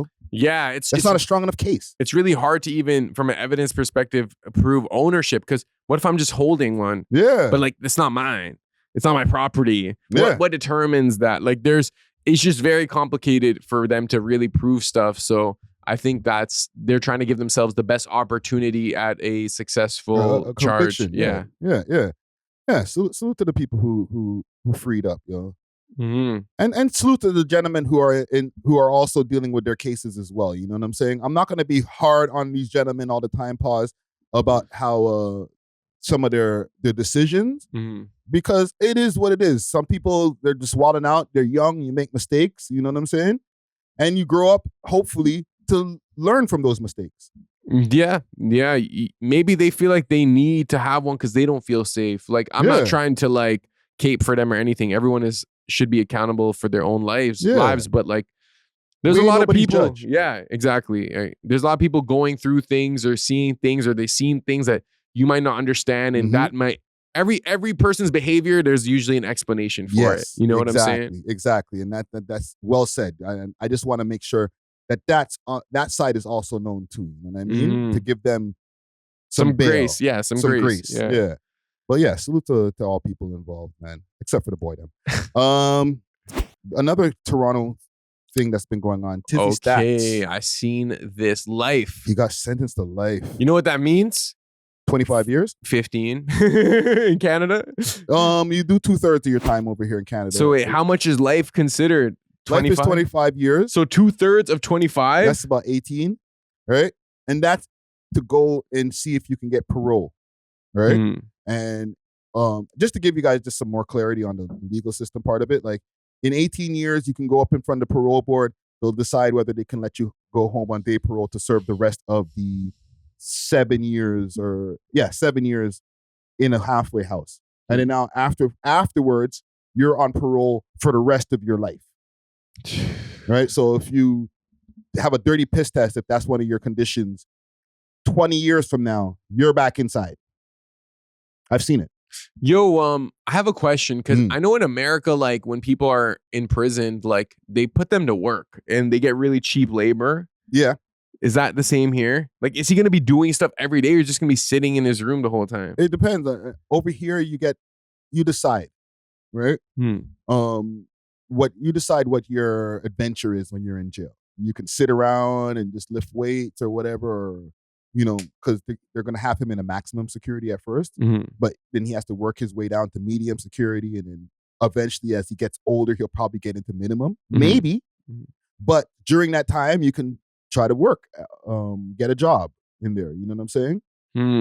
Like for my little baby bid, I was an electrician assistant. Really? Yeah, but I had to say, I want to go and become an electrician assistant. They didn't come around and ask me if I wanted to be one. You know what I'm saying? Okay, so I'm not saying there are opportunities in there because obviously there's a big... There are opportunities. You can spend your time wisely and, you know, it's going to be a long time, but like you can go and try to get licenses and stuff like that. You know what I'm saying? I got my forklifting license in my short space of time, bro. Really? Yeah. Like you can be constructive with your time. So there is something like somewhat rehabilitative about the Canadian prison system. Because you know how people are always like, yo, it shouldn't be about punishment. It should be about rehabilitation. But like there are opportunities. Yeah. And if you murk somebody, what are you going to do? Just give them some kind of treatment program? Like, no, you still have to convict people. Like these people, jails are there for a reason. Yes. Yeah. No, right? Whether they rehabilitate or not, that's a whole other thing. But they are there to lock up people for crimes. If you murder somebody, you gotta sit down. It's true. And you can't really have a country without law. You know what I'm saying? Like, honestly, you know, unless you want to be in an anarchy state, and you'll see what happens. Like right now in Syria, for example, like the rebels then took over certain areas. And imagine giving like certain blocks, like the most grade A military weaponry. And like more than the police, the country's army can't even handle it. Exactly. Mans are going to be shooting up everything, fam. Yeah.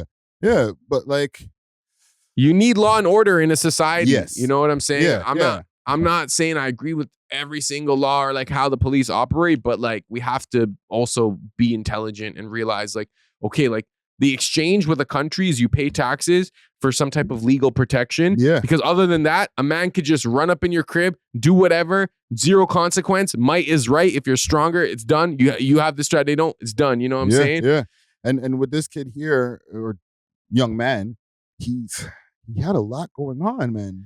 He had a record deal on the table, bro. Tizzy Stackz. Yo, talk to me a little bit about the case because I'm not too familiar with the situation, to be honest. So from what I remember, there was some back and forth that he was having with somebody online.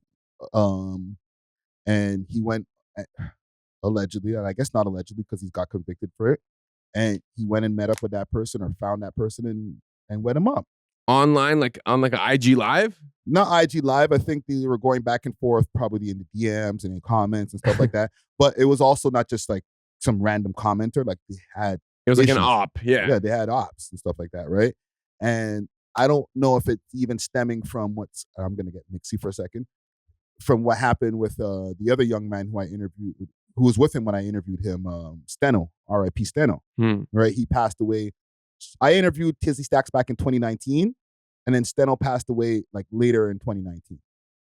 Oh, so could it be like he got murdered, like a slide 4 type situation? It's been an ongoing thing that has been going on back and forth since that time, and probably before that time because of the fact that that young man got murdered.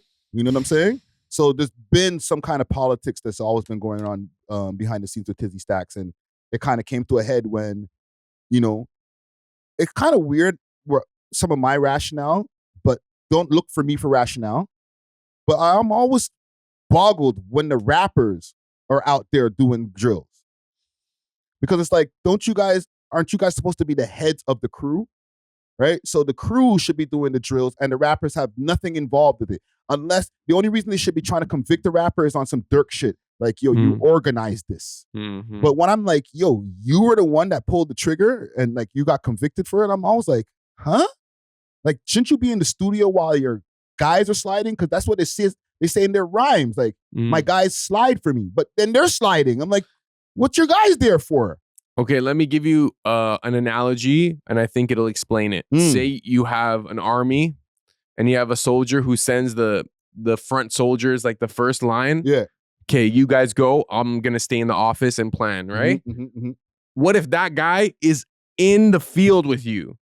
You're going to respect that guy way more because he doesn't have to be a fighting general. Yes. Yes. You know, instead of just the army leader being like, okay, make a call. Okay, you guys do it, which is what most politicians and leaders do. That's like Donald Trump really being like in Afghanistan with the strap, with the mans that are getting like $30K a year. That's crazy though. It's crazy. It's not wise. It's not intelligent, but it is respectable. Yeah. Yeah. But it's also like, yo, there are consequences to your actions, as I always say. And it's unfortunate that Like there was a prospective young talent. You're saying he had a record. He had a label record deal off- on the table. People were hitting me up behind the scenes, trying to get in contact with him to talk to him about record contracts.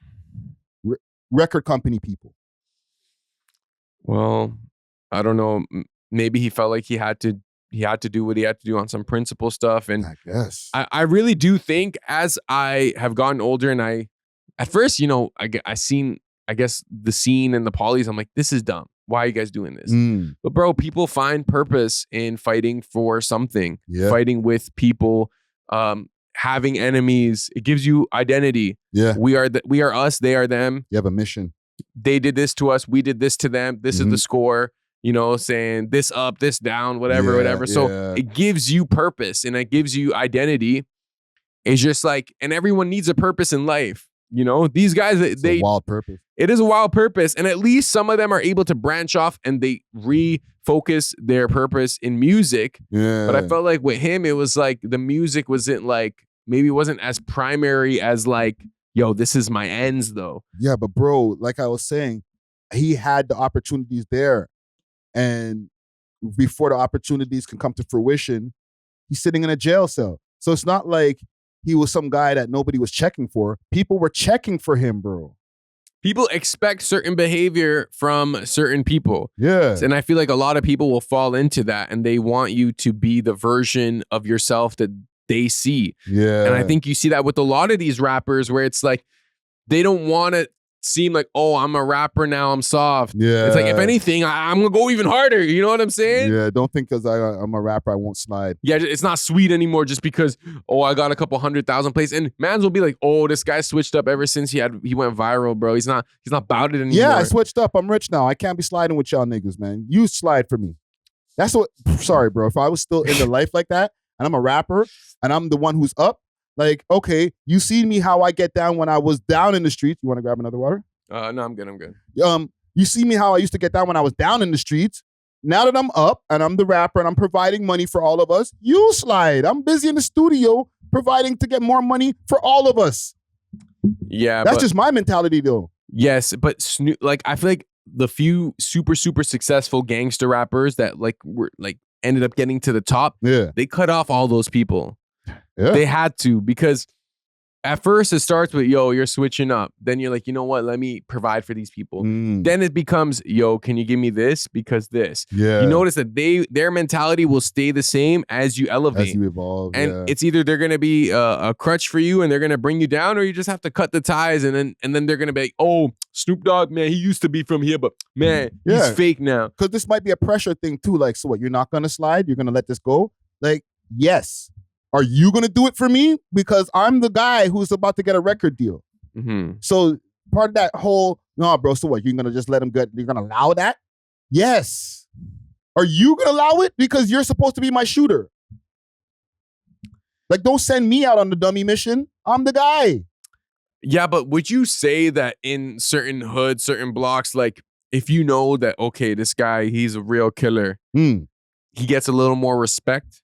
Yeah, but I think that's dumb when you start having people who are going to be your breadwinner. It's happened with American guys too, where I'm like, yo, why is Vaughn sliding? You know what I'm saying? Like the whole thing with the Dirk thing that's going on, Dirk was doing some whole other shit while they were sliding. If he's guilty, because he's, you know, innocent until proven guilty. But what they're trying to convict him or trying to get him on is him organizing a hit. Not Lil Durk running around sliding and whatever. And then there was an incident of that too. And I thought that was dumb when him and Vaughn got a gun charge. Like, what are you guys doing your own? Why are you shooting anybody? You're a rapper with 100,000 on your neck. Dude, this guy right here, he has a stack in his hand. It's coming out of some kind of truck for a music video. That should never be the guy who's pulling out shit to do shit, because you already have a high profile. What are all the guys in the ski mask there for? Yeah, no, I understand what you're saying, but I think because it's so culturally ingrained in them, like that's what they grew up seeing. It's like you can take the guy out the hood, but you can't take the hood out the guy or whatever. No Diddy. Yeah. Like I think that could be what it is. Cause it's kind of like, yo, imagine like I was driving, but I'm rich. Like I could have a driver. Yeah. You know what I'm saying? I should have a driver. But like, nah, this is how I do it, you know? And then I get into some super dumb accident because like, oh, maybe I was driving drunk or something. Not that I do that, but you know what I'm saying? Like, I think it's one of those where it's like, even though you could, it's just so a part of who you are and your identity that it's like, you know? I think that could be true. And I also think your friends don't love you as much as they say they do. Because if they're your crew, they should be sliding for you. Facts, but this is something I realized at this age, fam. Like, barely anyone loves anyone for real. Like, you have like a handful of people that'll love you in your life. Yeah, because he's convicted, you know, RIP to the person who passed as well. But there should be no reason why fame or popular or getting popular ass rapper should be doing any missions. To me, that's always wild. Yeah, it's unwise, especially if you want to give yourself the best shot at making it. And your friends who are supposed to be the shooters or the gangbangers or whatever, they'll hold you down, guys. They don't love you as much as, like I said, because they should have been like, nah, B, I'll go. You're about to get famous and get us all out the hood. You know what I'm saying? Who knows? Maybe, what if he didn't even consult with them? What if it was really like... Well, then that's on him. Maybe he just had like a crash out moment where he was just like, it could be mental health. It could be drugs. Like, I think a lot of the times it is mental health or some type of spiritual possession. I don't know, bro, because some of these kids be demons and then like they snap out of that. They snap out of it when they're in jail and the drugs wear off. And then they're like, oh my God, what did I do? I threw it all away because XYZ. And like, I don't know, man. Now he's going to have to sit and think about it for 25 years. Unfortunately for him and, you know, fortunately for the family of the person who passed away, right? Mm-hmm. But yeah, man, salute to Tizzy Stackz and salute to the family of the person who passed away. Because I know people like to get at me in the comments. Oh, so you're saluting the guy, man. Nah, prayers. Bro, I met the man. He was super cool with me, bro. But he went and did what he did. Mm-hmm. But yeah, I got a beef for us.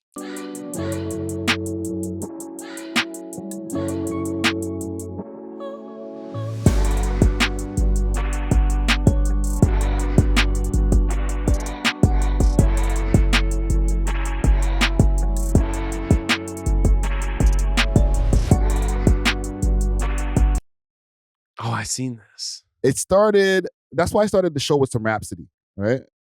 Because Rapsody and Akademiks might have an upcoming beef. A rap beef? A rap beef. Akademiks might jump back in the booth. But Akademiks said some things in his live stream yesterday of if he does jump in the booth, and I'll play it now.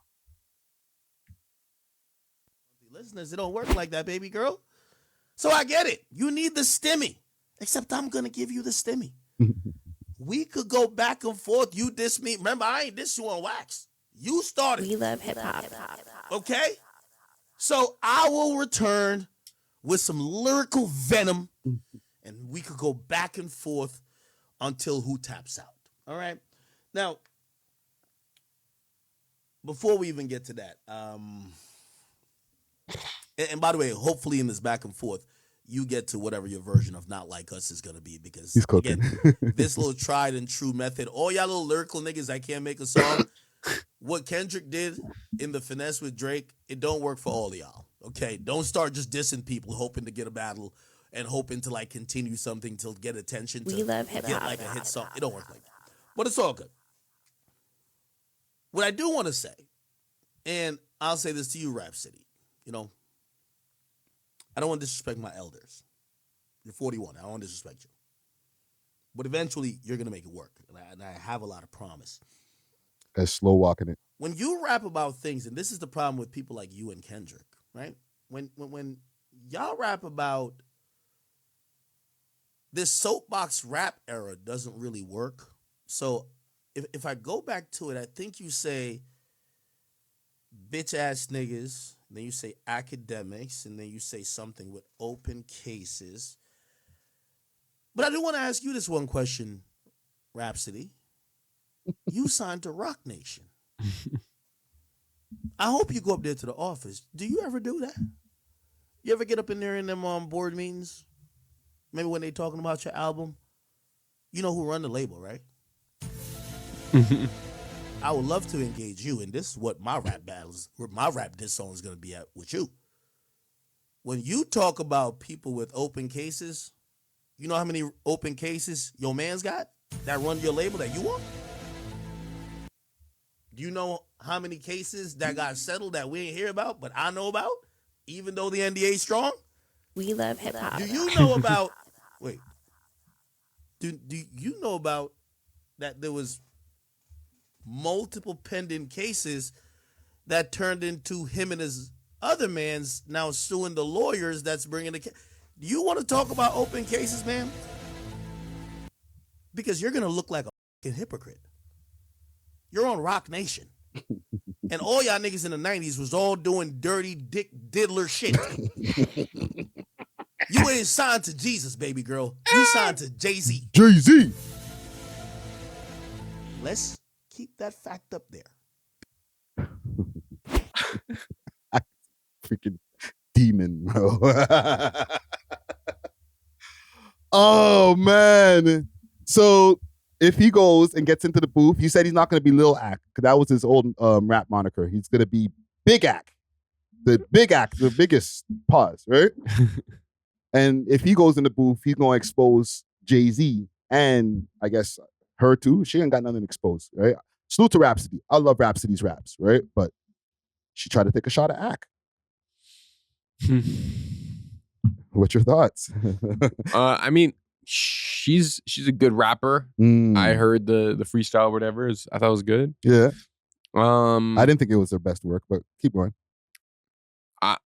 I don't know. Like, if Ack is serious, he has to out rap her. That really, now this is like hip hop. Does he have to out rap her, or does he just have to say some flagrant shit about Jay-Z? Well, if he's claiming he's gonna get back in the booth and it's trash, it's like even your claims are gonna be invalidated by like your trash ass. You might even ruin the truth of the claims because you suck at rapping. You know what I'm saying? Yeah. So it's like you gotta like have your best 16 of life, to the point where Rapsody is either like, it's like you yellow taped her in like a lyrical sense, or like she's gonna, like, I feel like she wants the rap smoke with Ack. She probably doesn't want him to get on his platform where he can spend 3 hours talking about her, you know? I disagree. I think she wants him to talk about her for 3 hours.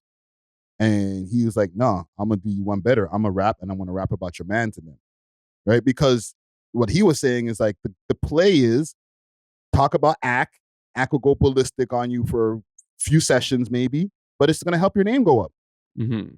And he's like, no, I'm not going to do that. I'm going to be respectful. And like, there's a whole longer rant to this, but he, even at the beginning of his rant, he was like, Rapsody! No, I'm not going to do that. That's what she wants. Eh? Yeah. That's what he's saying that he thinks she wants. And I agree. I think even though Rapsody, she should be above that, and this is what the hip hop culture is going to say. Rapsody doesn't care about people like Akademiks. So then why'd you mention him? No, she needs Akademiks more than Akademiks needs her. He's or up whatever. multiple more millions than she is. Yeah, and she probably isn't in a situation. She is in a situation where like she doesn't have full control over her career, right? Well, he kept on repeating over and over again. She's 41 and has 400 and something thousand monthly listeners. The GOATs that you're talking about, that you say your name is amongst, like Drake and Kendrick, they have dozens of hundreds of dozens of millions of monthly listeners. So you're not them. So calm down, right? Respectfully, this is what Ack was saying, because I like Rapsody. I'm very conflicted. I listen to her music, but then you took a shot at Ack, and Ack's gonna go crazy when you take a shot at it. Is she top 5 greatest female rappers of all time? Lyrical, yes. As far as status-wise, no. You know what I'm saying? Because she hasn't reached the different accolades that like a Nicki Minaj has, or even like a Queen Latifah. Mm-hmm. You know what I'm saying? Like Queen Latifah's an accomplished actress and shit now. You know what I'm saying? Mm-hmm. Rapsody is still relatively underground with a Grammy. That's almost seems like a contradiction, you know? Yeah, but she's also getting a lot of the industry looks. She's signed to Rock Nation. So she's going to get all of the different accolade looks, but she's not selling. He kept on saying, you have 410,000 monthly listeners, which in all actuality, like there's Toronto rappers who have more than that or close to it. But let's not downplay, like, obviously for where she might be perceived, that's low, but like for just an artist, that's a huge success. And she's highly respected. Yeah. People respect Rapsody's pen, right? But in the grand scheme of things, she's not the hot shit, right? Mm-hmm. So we're talking about her now. I don't ever remember talking about Rapsody on the podcast. I've only just talked about her saying she's one of my favorite rappers, but not on a story. Mm-hmm. But she went at Ak. The one bar got Ak to respond, and now us and multiple other media outlets are going to do stories on this. Let's hear the bars, Ak. Yeah. Let's hear them. I'm excited for that. Yo, Ak, holler at me, bro. I'll help you with some bars. That I used to be a rapper, so I'll help with some ghostwriting. Jeez. You know what I'm saying? That's the one thing I should start offering ghostwriting. Real shit. Like for like anyone? No, because like I used to rap and I was a lyrical rapper. You know what I'm saying? Mm. Some people have been hearing me lately when I talk about the shit, and I see in the comments, yo, Friday shit goes hard. Listen, I ain't gonna toot my own horn, but I don't think I was meant to be the rapper. It doesn't mean I can't write something for somebody. You think you could write a hit song, a hit Toronto song, if you had the right artist and the right beat? I might not be able to write the hit. I'll help you write the verse that goes in the hit. But not the chorus. No. Okay. Somebody comes up, I might be able to help with the chorus, but if somebody comes up with a great chorus, I'll help you fill in the blanks with the verses. Yo, you hear that? Anyone who doesn't want to write their bars, Friday will write them for you. For the cheap. For now. You know what I'm saying? Until I get a hit. And then yesterday's price is not today's price. But yo, okay, last thing on this. Who do you got winning the battle? That's a stupid question. Well, who do you got winning the battle? Between Akademiks and Rapsody? Yeah. I think it's a rhetorical question. Actually, maybe not. Okay, I think if it's super back and forth, Rapsody, but Akademiks will win the war. Yeah, he has a bigger platform. He has a bigger platform, and it's like he just has to not make a trash song. It doesn't even have to be it just can't be trash. I don't think he should have said you can go in the booth. You can embarrass yourself in there. Because I know he was off of the whatever he was drinking yesterday. He was like, I'm gonna go in the booth, right? And at that point in the stream, it was pretty deep into the stream, so he was pretty drunk. Yeah. But I think he should just again, I love Rapsody, but just do what you do, Act. That would be probably more. We'll get more out of that. Just hearing him rant and then say some wild shit that we didn't know about Jay-Z that he's been holding back, because he's holding back something, bro. Yeah. So there's something he knows that the public doesn't know, and he's like, don't let me get in the booth and say, no, don't get in the booth. Just tell us now, bro. I want to know. I want to know, what did Jay-Z do? What's this NDA that you're talking about, bro? But what if Ak is just such a good rapper that it just, you know who I think he's taking a page from Adam22 right now. And those raps were mad cringe, but they did numbers in terms of like, let's talk about it, you know? Did they? Because I feel like Adam22's rap career came and went, bro. He's not even really talking about it that much anymore. It was more like a joke. Yeah, but it was a joke, but he was talking about it a lot. Like, hey, I just did another verse with this person. I'm about to do that. And I was like, bro, come on, bro. Like the first few verses, they were funny. And it didn't do crazy numbers. Yeah. So maybe he might be trying to do the Adam22 route, but I don't think that worked for Adam22. When Lil Ak dropped, his shit did millions. You know what I'm saying? But like it was parody. Now, if he decides to go and say he's Big Ak, now you're gonna have to come with like you said, a good verse, bro. Yeah. It can't be parody. There's like, it could either destroy you or like there is another reality where like if you're pleasantly good at rapping where it's like a surprise, we're like, whoa. Like he's actually had it in him. Yeah, like that could help him in many ways and destroy Rapsody. But if you can't rap and then you do it, then it's just gonna make you look dumb. Yeah. That's probably why people go the parody route, to kind of have that layer of protection. Yeah. Because if you try to serious rap and you're not good, then it's like super cringe, and it's like somebody doesn't, like no one wants to tell you, and it's like awkward. It's like, you ever have someone show you a trash rap song, you're like, oh man. And they're bumping too. What you think, man? This gonna be on my next album. You know what's the worst signifier of somebody saying that your song is not good? Beats all right.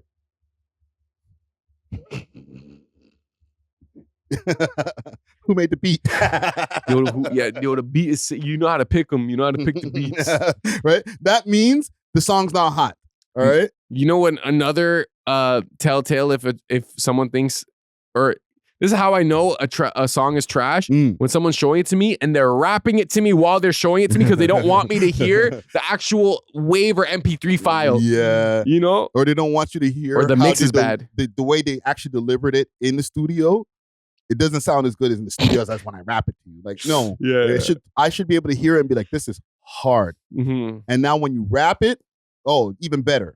Mm-hmm. Or maybe even not better. Usually worse. Yeah. Don't even. The studio recording was better than you rapping in person. But if you have to do it in person, it's because you're not confident in your studio performance. Yes. Yeah. And I don't like when people do that at all. Because I'm like, bro, I'm trying to like listen to the mix. I'm trying to hear the song and you're just rapping in my ear because you're just so happy it's you. I'm so glad I'm not a rapper Me anymore. too. Me too. I had some cringe rap days. Like I thought I was gonna save the rap game with my bars. Yeah. And just I don't have that pressure anymore of, hey, listen to this podcast episode. What do you think? It's like, I don't care if you didn't like my opinion on this thing. Real We got talk. another topic like 20 minutes later. You might like my opinion there. It's better to be a struggling almost anything than a struggling rapper. I will say that. Like, it's better to be a struggling podcaster trying to like get your podcast booming or a struggling musician, painter, but a struggling rapper is just like you got to play double slap in the face. Yeah, because you're playing your music to people like, yo, what you think? And it's like, if it's not hard, man, it's a rough existence. You know what I'm saying? Yeah. Like, if we're not rappers, like we didn't make it, right? So obviously when we played shit for people, they weren't like, oh my God, my mind is blown. Why are you standing here? You should be doing, you know what I'm saying? Some people would lie. Shout out to those guys though. They lying to They us, were nice. bro. I was like, how did you like this? You know? I don't think I was trash, but I just don't think I was the rapper guy. Right? So you're playing stuff for people just looking for that, like, you like it? And it's like, it's such a cringe existence, bro. Yeah. I would just hate to have to do that anymore, man. One time, I was in the studio with like these two like hood black dudes, and like I think I rapped for them or like I showed them a track. They're like, "It's different." That's another one. It's different. That means trashola, poubelle. And at the time, I was like, "Yo, respect. Yeah, it is different, isn't it?" You know, those are the two signifiers. Yo, beats hot, and yo, it's different. It's unique. That means it's garbage. They don't like it. Right? It's different. But salute to Ak. We'll be incoming track. We'll be waiting for that, man. And holler at me if you need a bar. Holler at Friday for ghostwriting. Also, if your friends are trash at rap, tell them. But how should they tell them? That's a good question. That's actually a valid question because some people need to know, and they'll only listen to people close to them. They're not going to listen to their parents. It depends on the relationship. It depends if you have that relationship with your homies where you're able to be super blunt. You're like, no, that's not it, bro. That's not hot. You know what I'm saying? And then have the real conversation. Why? Be like, yo, you listen to hot shit. Like if you really want to break it down to somebody, be like, who do you like? Do you think it plays next to them? And if they're like, yeah, of course it does. It's like, it doesn't, bro. You know what I mean? Doesn't mean you can't. Just keep on trying. And if this person has been somebody who's been trying for mad years, tell them to quit. Yeah, but 9 out of 10 rappers will double down and like focus on their delusion and just be like, yo, even my homies hating. Yeah. That means I'm doing something right. That you became their muse. Yeah. You start rapping about it, like, bro, nah, real talk. I've done that actually. I've been in that. See what you're saying? I'm so glad I'm not a rapper because I've gone into that delusion where I'm like, some of my homies are like, it's all right. And then I'll get back into my room and I'm like, even my own people hating. And it's like, shut up, man. It's just not hot, bro. They were not hating. They're telling you the truth. They're trying to help you. Even my own people hating. No, they're not hating you, bro. They're looking out for you. They don't want you to embarrass yourself. Looking out, right? For all you rappers out there who go back into your booth, into the room, and like, yo, my homies try to hold me down, but I'm always win. Like, bro, no, your homie might be telling you the truth. If he's your homie and he's telling you that it's not hot, then maybe listen to your homie. And at this point, if you want to be a rapper, you don't even have to be good at rapping. Have an image, have your brand, have like a look, and then you give them a little music. Yeah. And if you blow up, then you could tell your homie, yo, ha ha ha. See, I made it anyway. You thought I was trash, and I am trash. But guess what? Trash people make it these days too. You know what I'm saying? Real talk. It's almost like a disadvantage to be too good at strictly rapping. It's almost like rapping has to be, and I seen this, I think they were talking about on the Mandem show, like rapping is like not even on like the first few things that people focus on. No, you know what I'm saying? Flow. Yeah. You got a nice flow that I could just like, I like the way that you're saying it. The beat, your look, like how you look, yeah. make people feel, what you represent. Usually these young drill rappers, technically from a symbolic aspect, they represent rebellion against the system. They represent strength in terms of like, yo, like we made it out the mud. You don't want to mess with us. They represent like, and for white people, they represent like a look into the hoods. Yeah. You know what I'm saying? Yeah. Pause, but like, you know what I'm saying? So No, it's like a living vicariously type thing. yeah, it's almost like it becomes like a character. Yeah. You know, and people and you fall can for tell that. people like this is what I know about the hood, because you got all this information from listening to your favorite rappers. You know what I'm saying? You could stunt to the people back in the burbs. You know what I'm saying? Yeah, real talk. But yeah, I'm salute to all the rappers out there trying to make it. Keep Listen going. to your friends, man. Keep going, man. Or not. I got one more thing for us here. Yeah. You know, you can add Toronto music on 311. What do you mean? I wish I had the thingy here that I could plug in directly to the system. Mm-hmm. But if you call 311, and let me do that, because I called 311 yesterday. Remember I was telling you in the beginning of the show how the water is off, right? Yeah. So I called 311 to check what's going on with the city, right? Yeah. To see what's going on with the water. And when I called them, they gave me like options. And I'm going to do it now. Put on the mic. Quality coaching purposes, all of our calls are recorded. If this is a fire, police, or medical emergency, please hang up and call 911. Your personal information may be required by our divisional partners and representatives working on their behalf to proceed with this request. Your information is collected under the City of Toronto Act Nah. 2006 Get to it. and by Law 878-2004. 311 Toronto is or by remaining on the Well, line I'd probably hang up with at this customer point. representative. To discuss issues related to your water utility bill, please press 1. For vacant home tax, press 2. For property tax and general utility bills, press 3.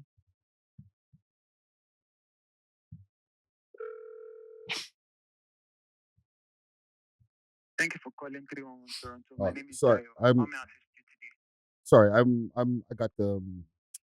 got to the wrong line. Anyhow, the point that I was trying to make here. Right? Who was that? They were like the jerky boys over here, pause, like doing some crank calls and shit. I had a feeling that was gonna happen when I was like, oh my god, imagine someone actually answers. I'll do this here in the background and get this to work here. Just press a number.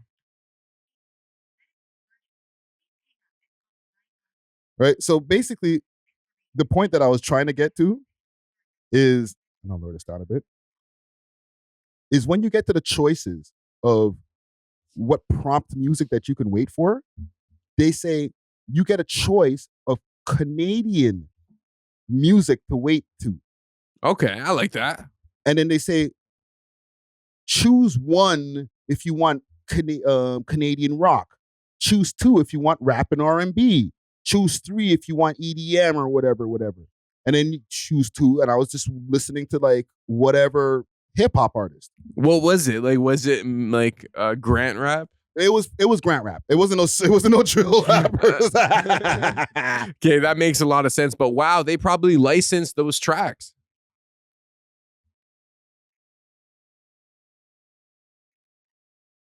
Okay.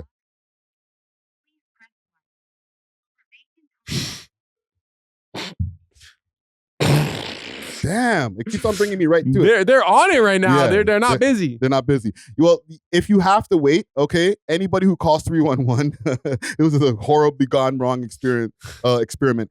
If you have to call 311 and you want to do a prompt to wait for your waiting music, you got choices now. And if you're a Canadian hip hop artist or Canadian whatever artist, I don't know. I find a way. I guess there's obviously you can go through on one.com or whatever .ca. and find a way to submit your music, man. Yeah. That's dope, bro. That's good money. And they probably license it for like a flat fee or something. So, or if not, then at least, well, they probably do give you some kind of compensation. For sure. But you're also getting some promotion. Like people are sitting there waiting for, I was waiting to get through to people to find out if there was a water main break, right? And out there listening to some Canadian hip hop, bro. That's dope.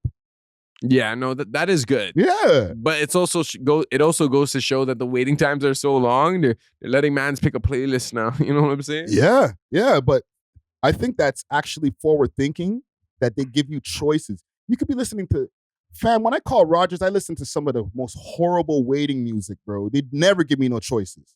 Yeah. You know what I'm saying? Yeah. They should start doing that in other companies now, where it's like when you have to wait, especially if you have a long wait time like a Rogers or something and it's going to be an hour, then let me jam out to a playlist of something that I like and put me onto some new shit. Yeah, because you do have to stay listening. You can't just like leave the phone and listen to your own music in your headphones, because you might miss that hi, can I help you or whatever. Yeah, but also people put their phones on speaker and they just put the phone and just chill and just do whatever That's while they're usually waiting. what I would do, yeah. Right? At least the music that's playing is something that you like. Yeah. Yeah. Even if you don't know the artist, okay, play me some hip hop and I'm going to be waiting here for half an hour. Play me a half an hour of hip hop music. Mm-hmm. No, that's that. fire, bro. No, that's cool. Shout out to 311. Yeah, who's that? The city of Toronto that deals with that. City of Toronto, they don't really got our own issues right now. They got a lot of issues, but that to me is the dopest thing the city of Toronto has done for Toronto. That's something they're doing right. Yeah, that's what, and they've done the exhibits, where they have like the big salute to a Johnny Charles. Johnny, yeah. Right? He got to work with the city of Toronto and get to do an art exhibit. So they are trying to do something to give back to Black Canadian culture or hip hop culture and stuff like that. I can't be mad at them all the time. You know what I'm saying? It's like with Doug Ford. I kick his back in a lot, but when he's like, get off your damn ass and get a job, I'm like, what points were made? Yeah. What's wrong with that? Yeah. Right? Yeah. So salute the 311, man. I think we got a nice, oh shit, 2 hours and 11 minutos. We love hip hop.